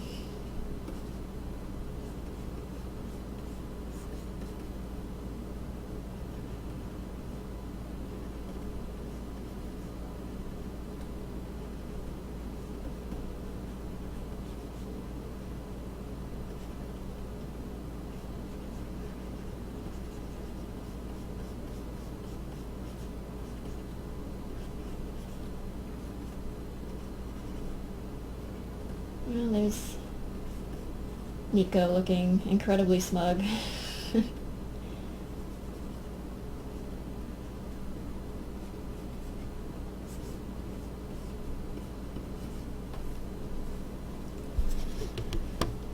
Were or are you a Garfield fan? Asks Baxtermo.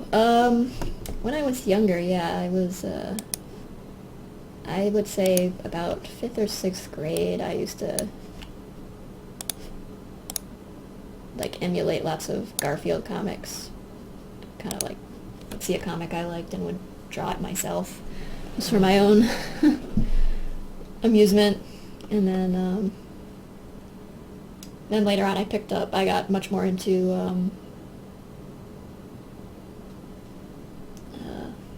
Calvin and Hobbes, just as what I thought was a superior art form and comic with a lot more depth to it. Not that Garfield didn't have its moments, but ever since the movies came out, I kind of have a distaste for it. But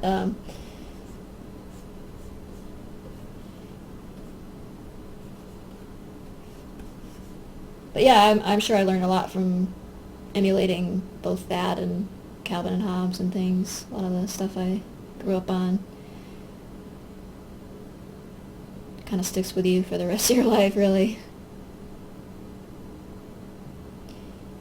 Yeah, I liked what Garfield used to be, too. I used to watch the Garfield and Friends show when I was little. But now, like everything kind of outlives its, a lot of those newspaper comics just kind of outlived their, I don't know, freshness. It's just kind of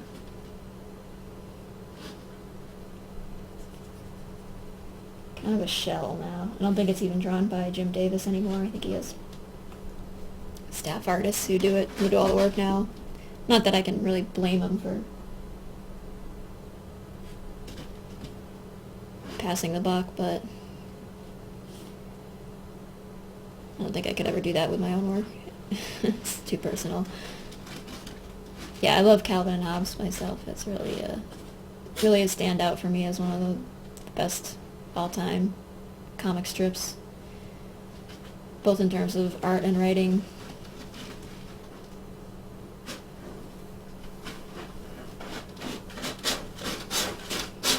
Sorry, there goes the cat again. He came back.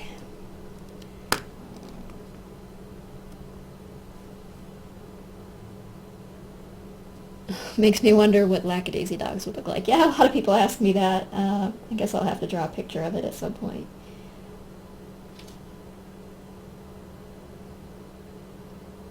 But I have to warn you, I might just end up drawing them all as wall-eyed pugs.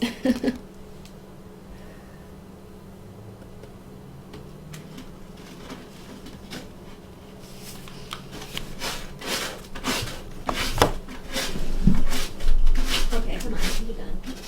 I'm gonna need a while.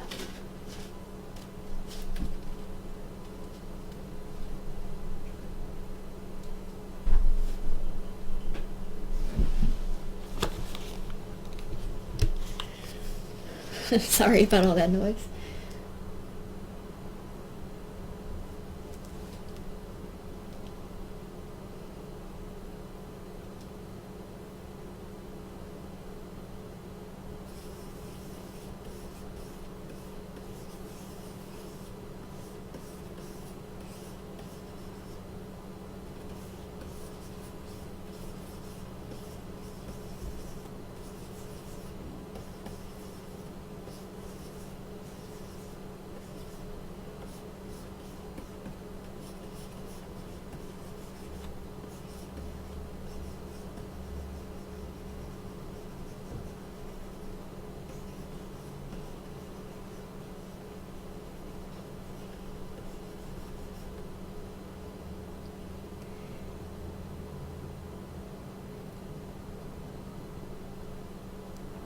So long, Baxtermo. Thanks for joining us.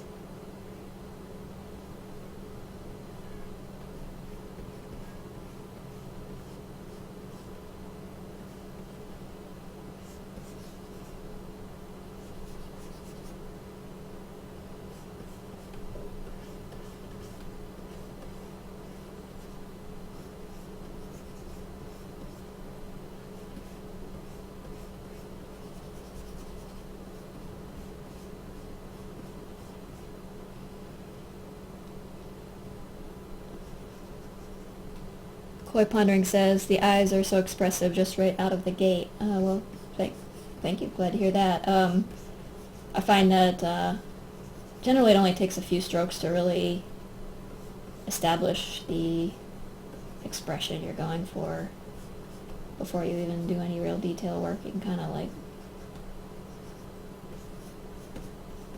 almost like drawing a smiley face with a different expression. You kind of just really quickly pin down what the expression is. Of course, I haven't put his mouth in yet, so. But with Rocky, it's pretty much guaranteed to be some kind of grin.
I always end up poking at his smile a lot when I draw him because,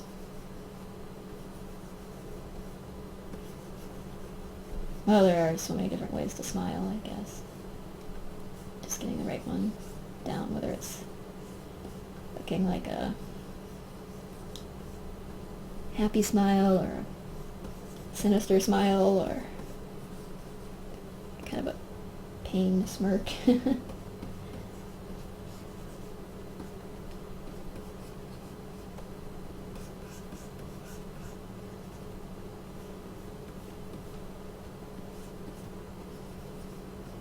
That's why I hate those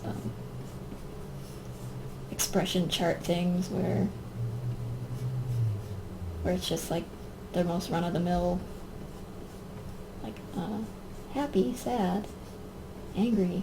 It's like, well, I mean, almost every expression we make is, sometimes they're unadulterated by other feelings, but most of our expressions are combinations of two or more things, I think.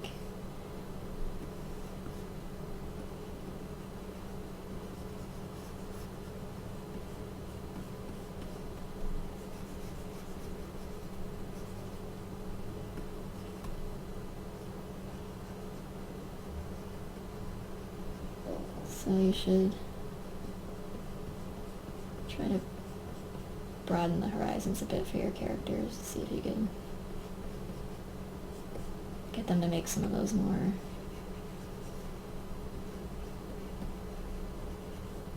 elaborate expressions, I guess. If you watch people, then you notice that they often have a lot written on their face. Sometimes not, but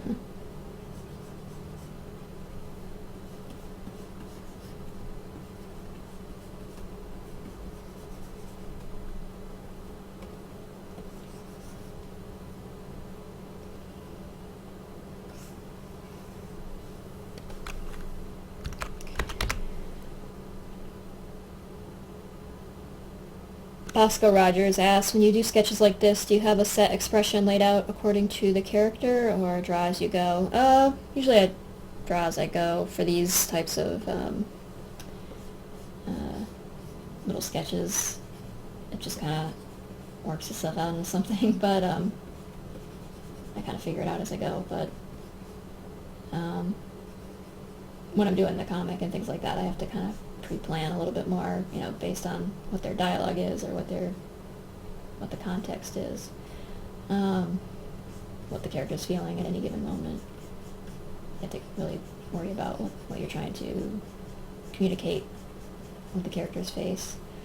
And then, of course, with some of these, like Patreon reward drawings, people have specified what they want a little bit, and others didn't specify at all. They just said, I want a drawing of Rocky, or some of them say, I want a drawing of Rocky with his smarm brow look, so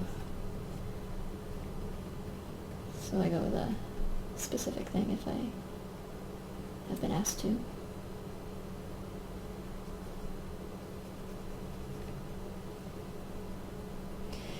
He's definitely trying hard to hold it together sometimes, says Sabine again. Yeah. That's one way to put it.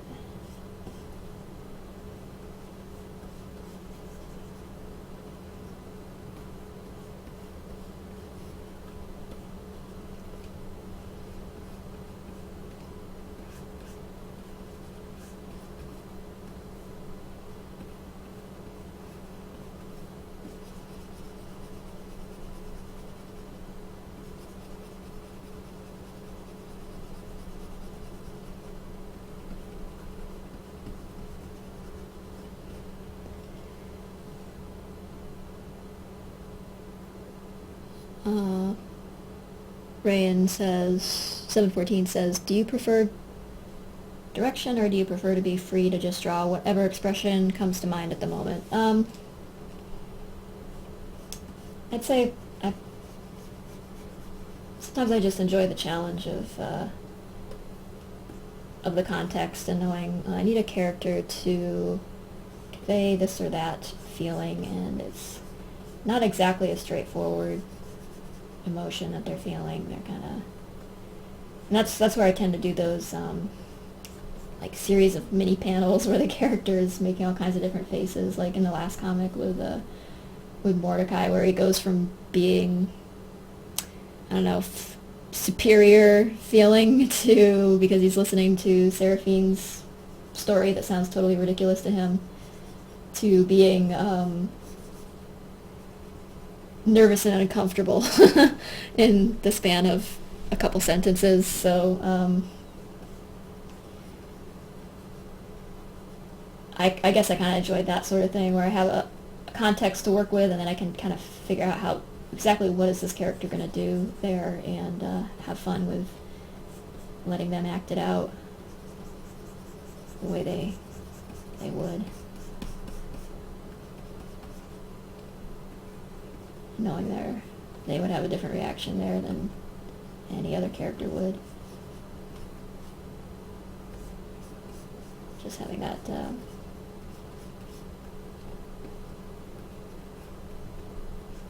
I mean, it's still a little bit freeform. It's not like there's any rigid rules to how you have to go about it, but it is challenging and it's fun. Like I was saying way back when I first started this thing, the character acting aspect of this is a lot of the fun is in that part of it for me.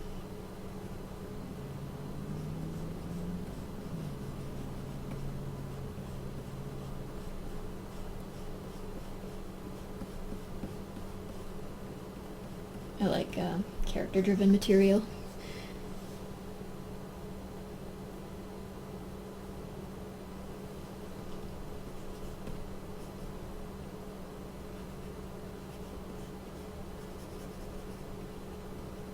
When it comes to reading and stuff. Not that stuff that's driven by plot can't be interesting, but usually if I stick with some show or something for a long time, it's because the characters grab me.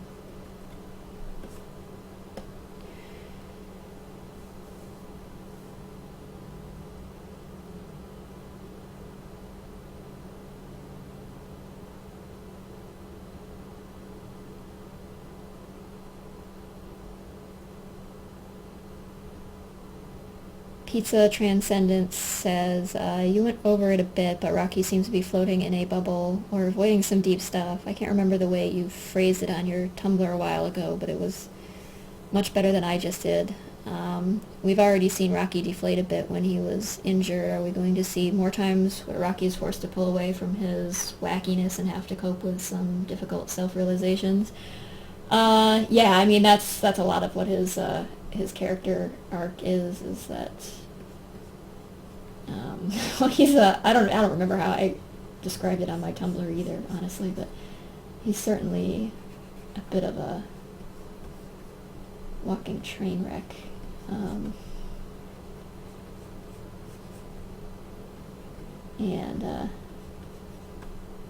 he's made some pretty terrible decisions, but a lot of it's reacting to some cruddy stuff that happened to him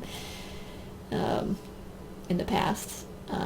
But now he's kind of making Freckle a victim of his own decisions, and yeah, he's gonna have to face up to that. And of course, there will be some more backstory that Volume 3 will get into about him and Freckle, and why Rocky was on the road, so to speak, for a time.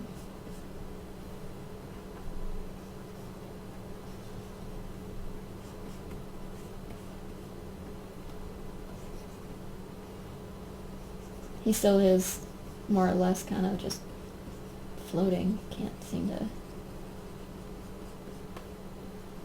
find a spot to put his feet on the ground, even though he's desperate to do so. This really is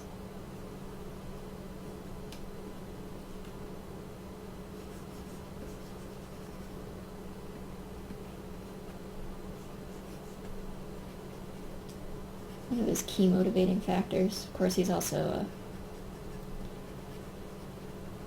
has managed to romanticize it into something that, I don't know, either to convince everyone else or to convince himself that it's a great big adventure, but moments when his happy face mask fall off or get knocked off by a hearse, I guess you can kind of see through the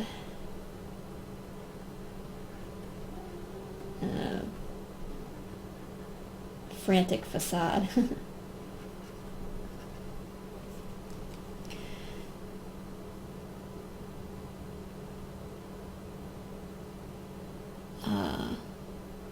Callias asks, I've really been enjoying the color you've put into these later pages of the story, such as character eyes or the rooster, for example.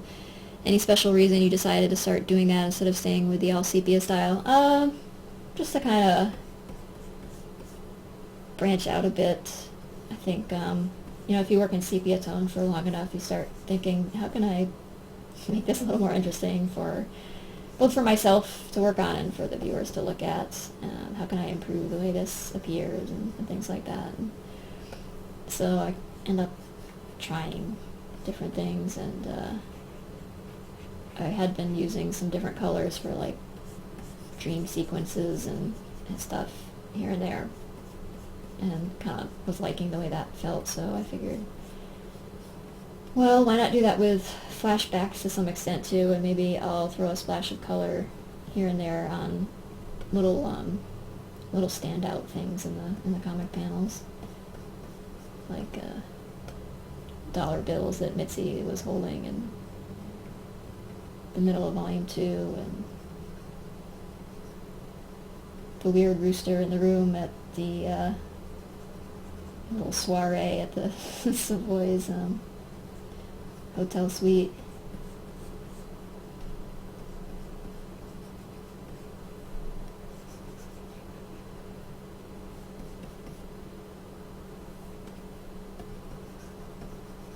So I don't want to deviate too much from the sepia look, because that's really, I mean, one of the things I think that defines it is it should look like kind of a hazy memory, something that happened a long time ago in that way, but it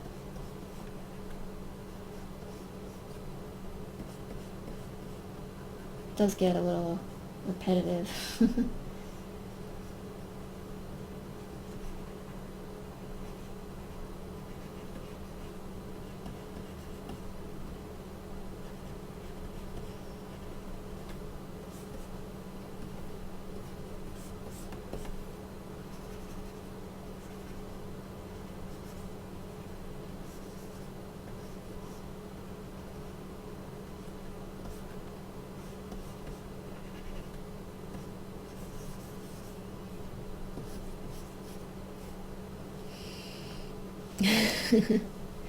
Bosco Rogers says, uninvited rooster is best character.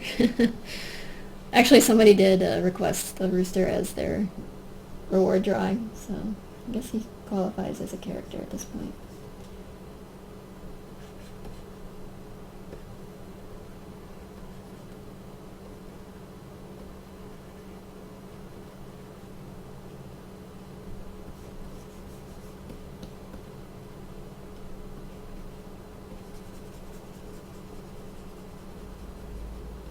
Roosters are fun creatures to draw. Granted, they're just chickens with some extra feather adornment, but makes them look like little fantastical creatures.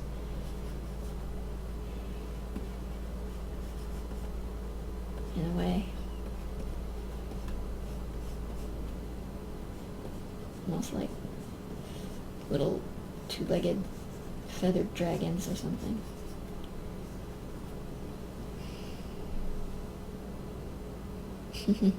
Chanticleer, yeah.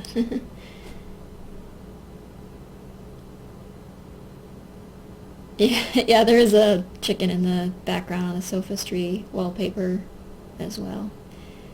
Some kind of cosmic rooster. Pizza Transcendence says, thanks for the great answer about Rocky. Agreed with Stoffels or Stoffleys. It's amazing that you have infused Rocky with these aspects from almost the very beginning without specifically stating that eventually deeper levels will be revealed. You've done so great with characterizations.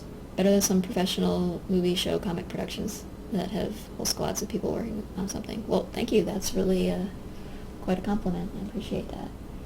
I guess it's, if I can say I know anything about character writing at all, it's really just the result of daydreaming all the time about these characters, kind of living in my head and trying to figure them out. They kind of take on a life of their own at a certain point. At first you have to kind of think real hard, deliberately about how they'd react in a certain situation or what they would do. But at a point you know them well enough that it feels like you don't even have to think about it. You just know what they would do or say or which decision they would make in any given set of circumstances. They start to feel like a separate individual, separate entity. It's like somebody you know.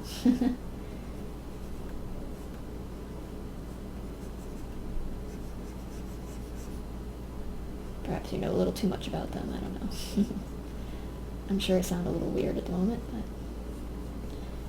if you invent characters and write characters, you probably can relate a little bit, maybe.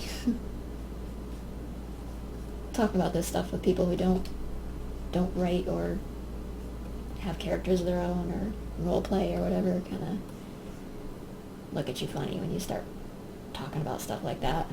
I'm not sure they have any basis for understanding what you mean. They just kind of think you're weird.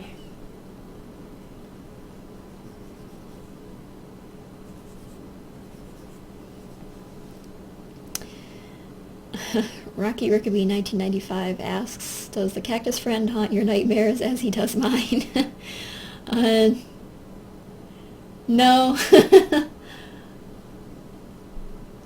I think it's pretty funny.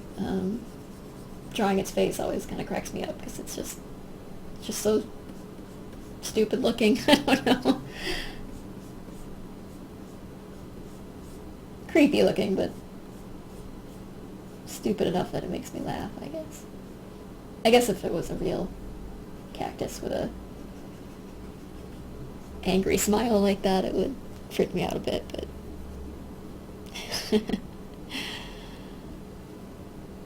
interesting to know that he has visited you in your dreams, though.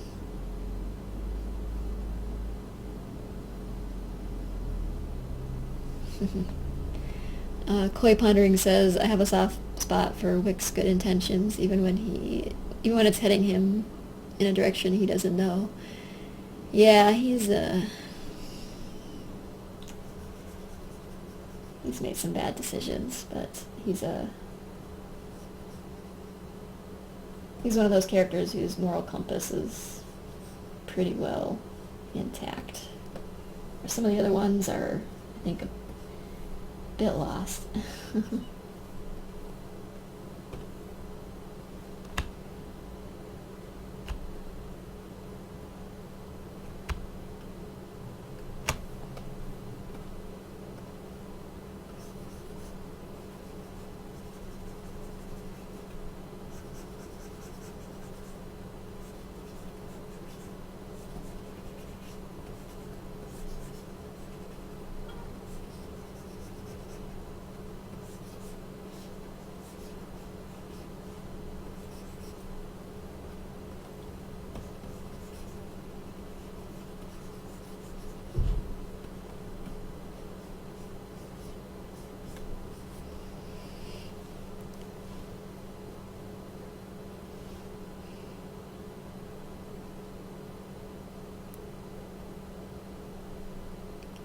Koi Pondering says, I enjoy listening to you talk about the details of the characters. It's very interesting, especially after several years of following.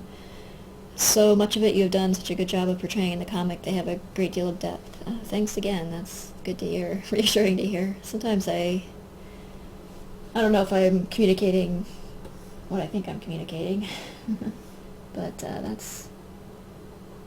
reading things like that makes me feel better about it. I don't really consider myself much of a writer. I've been drawing since I can remember, but in terms of writing, I'm much less confident about my abilities, so it's good to know that the characters are interesting and convey some sense of depth.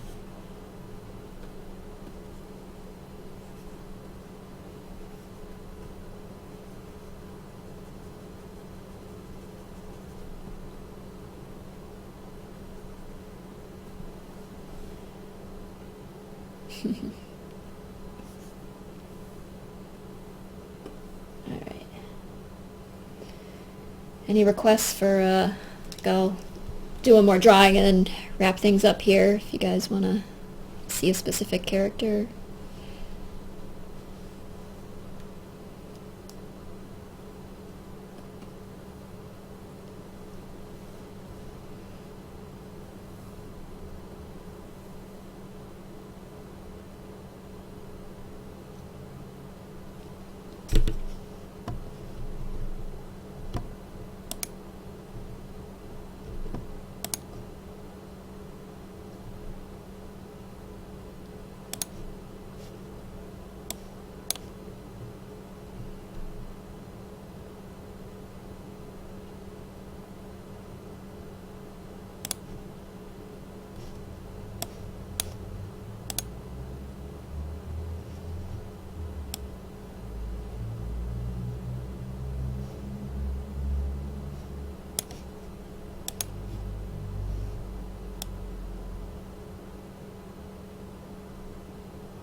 Okay, so we have Reverend Arbogast, Zib Confused Face, Cactus, Muscular Mrs. Babka, Mitzi, Captain Keogh, Wes Clyde. Oh boy.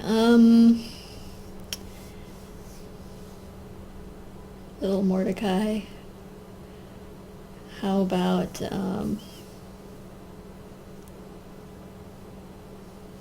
yeah, all right. Looks like I have 2 votes for Little Mordecai, so I'll go with that.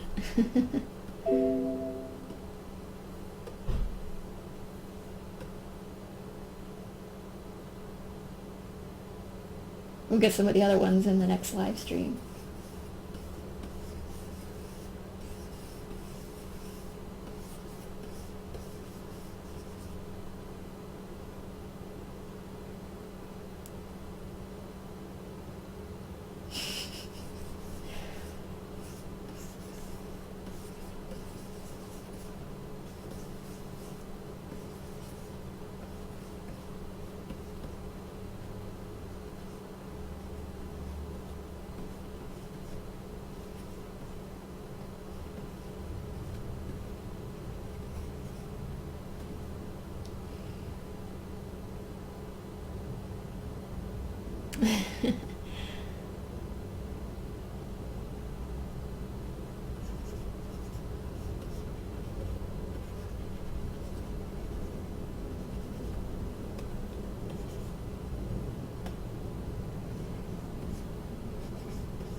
Koi Pondering says, this has been very interesting. I have really enjoyed getting to watch and also hear your answers. Thank you. I'm glad you've found it enjoyable. I hope I haven't been too too boring for anybody else. If you guys have requests for what you'd like to see me working on next time, feel free to throw them out there. If you're interested in the next time.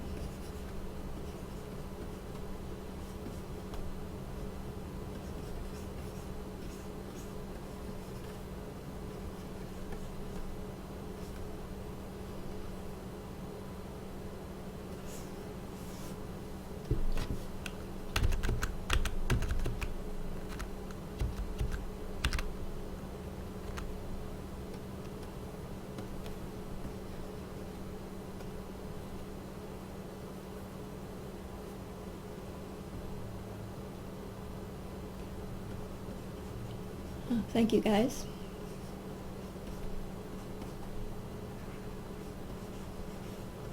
It's been a pleasure chatting with you.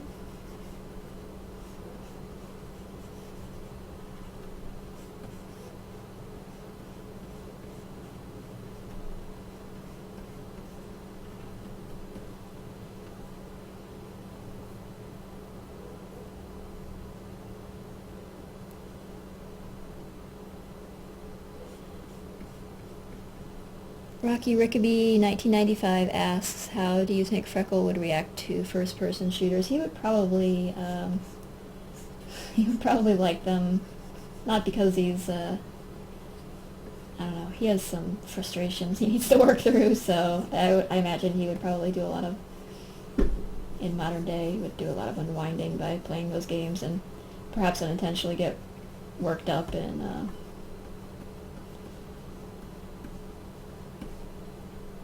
multiplayer mode,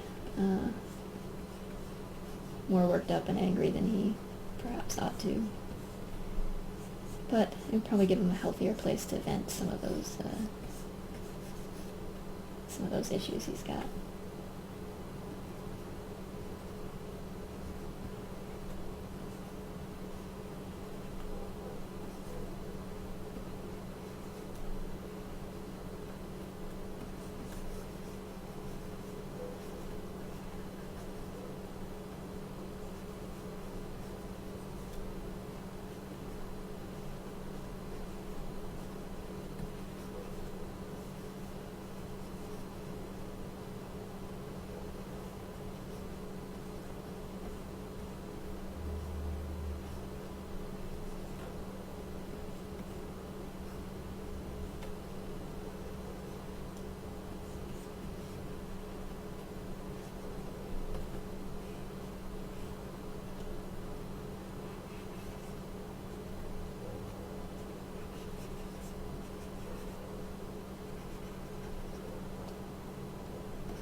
Crazy Piano Man says, do you have a cat alter ego yourself? I've seen you draw yourself on your site, but I don't believe I've seen you as a cat. Nah, that would make a very interesting comic character. I sit at home and draw most days, so there's not much to characterize. Sabine again says, question random Tumblr sketch request. When Victor and Mordecai used to play chess, who won more often? I'm laying odds on Victor. Victor is pretty good at chess, but usually Mordecai would win. And if he wasn't winning, you'd become very flustered, I imagine. And I think Victor could probably... I would say Mordecai would win the game, but Victor would win overall because he would... Just by giving a certain look to Mordecai, he could drive him kind of batty. Because Mordecai can't figure out what the heck he's trying to convey. And I don't know, I guess you could kind of see what I mean in the mini comics featuring those two. He doesn't really have to say anything at all. He knows how to push Mordecai's buttons without without much more than a slightly puzzled stare.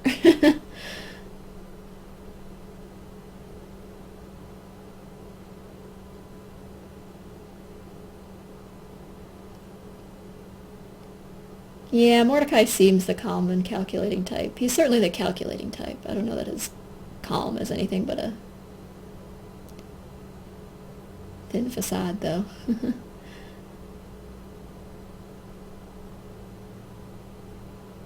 He's kind of in a state of social panic at every moment.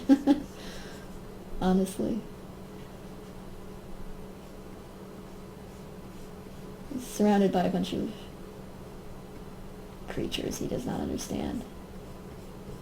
Sometimes he feels like he must be speaking a different language than everybody else, I'm sure.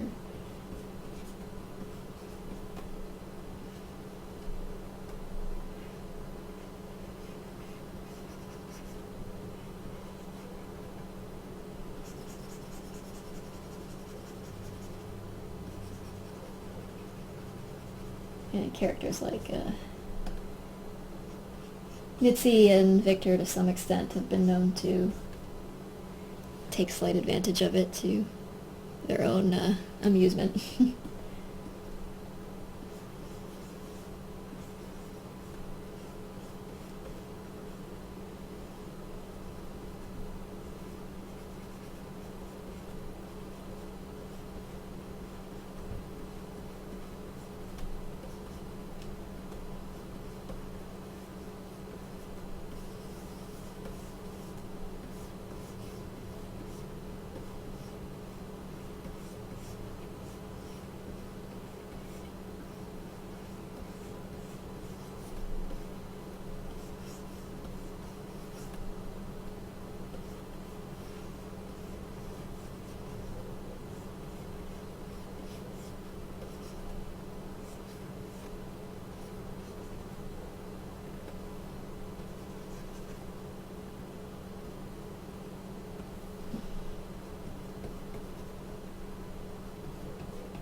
That's certainly a good suggestion for drawing, though. One I've been meaning to do for a while, actually, is I'm playing chess at the general store in Defiance.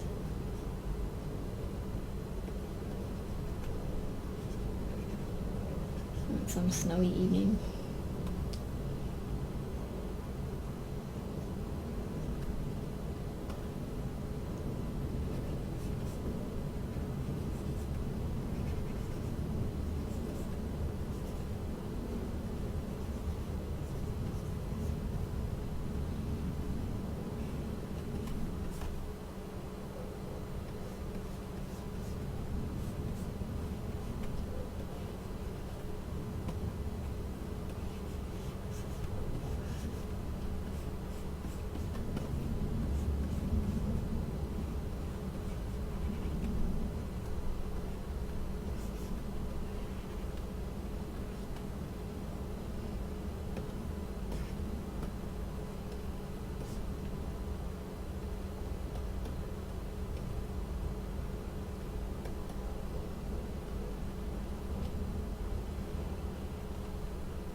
Rocky Rickaby 1995 asks, does Mordecai ever get in a mode like Freckle when he goes all out on instinct, or is he always calm and calculating? I was curious how a gunfight between them would go.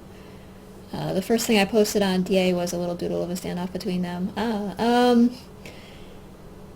I would say he remains more in control of his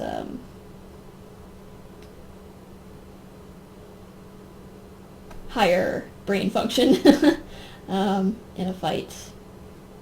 Freckle just loses emotional control, but that's not to say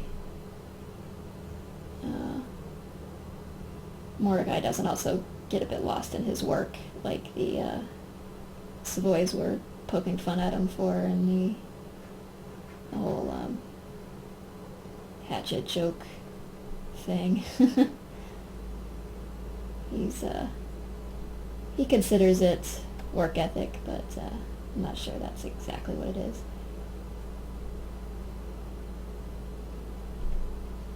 But yeah, I would say he's better at continuing to use his higher reasoning while he's in the midst of a shootout or a some kind of brawl.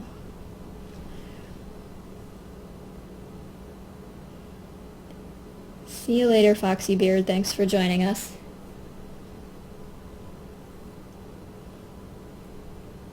Have a good night. I'm about to wrap things up here. Thank you to everybody who came. Thank you to all the patrons for your very generous support. It really means a lot, and made a big difference in what I'm doing with my life. And I hope I can make it worthwhile for those of you who are contributing.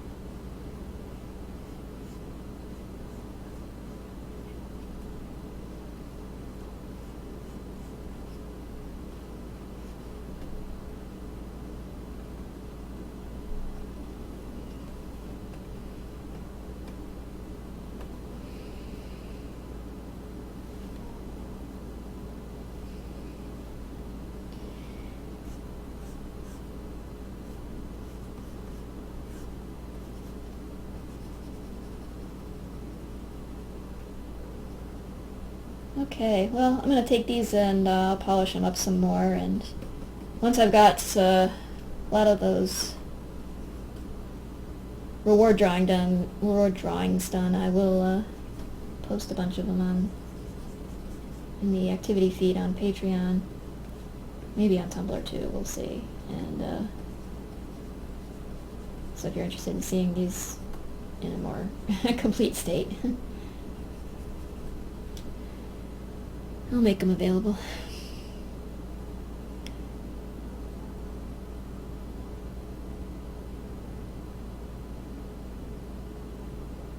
You want to see all the layers on top of each other? Okay, that's going to look a little... Guess I could blend them all together and see what their offspring would look like. That was the first. That was the Ivy Doodle, Nico, Rocky, and Mordecai.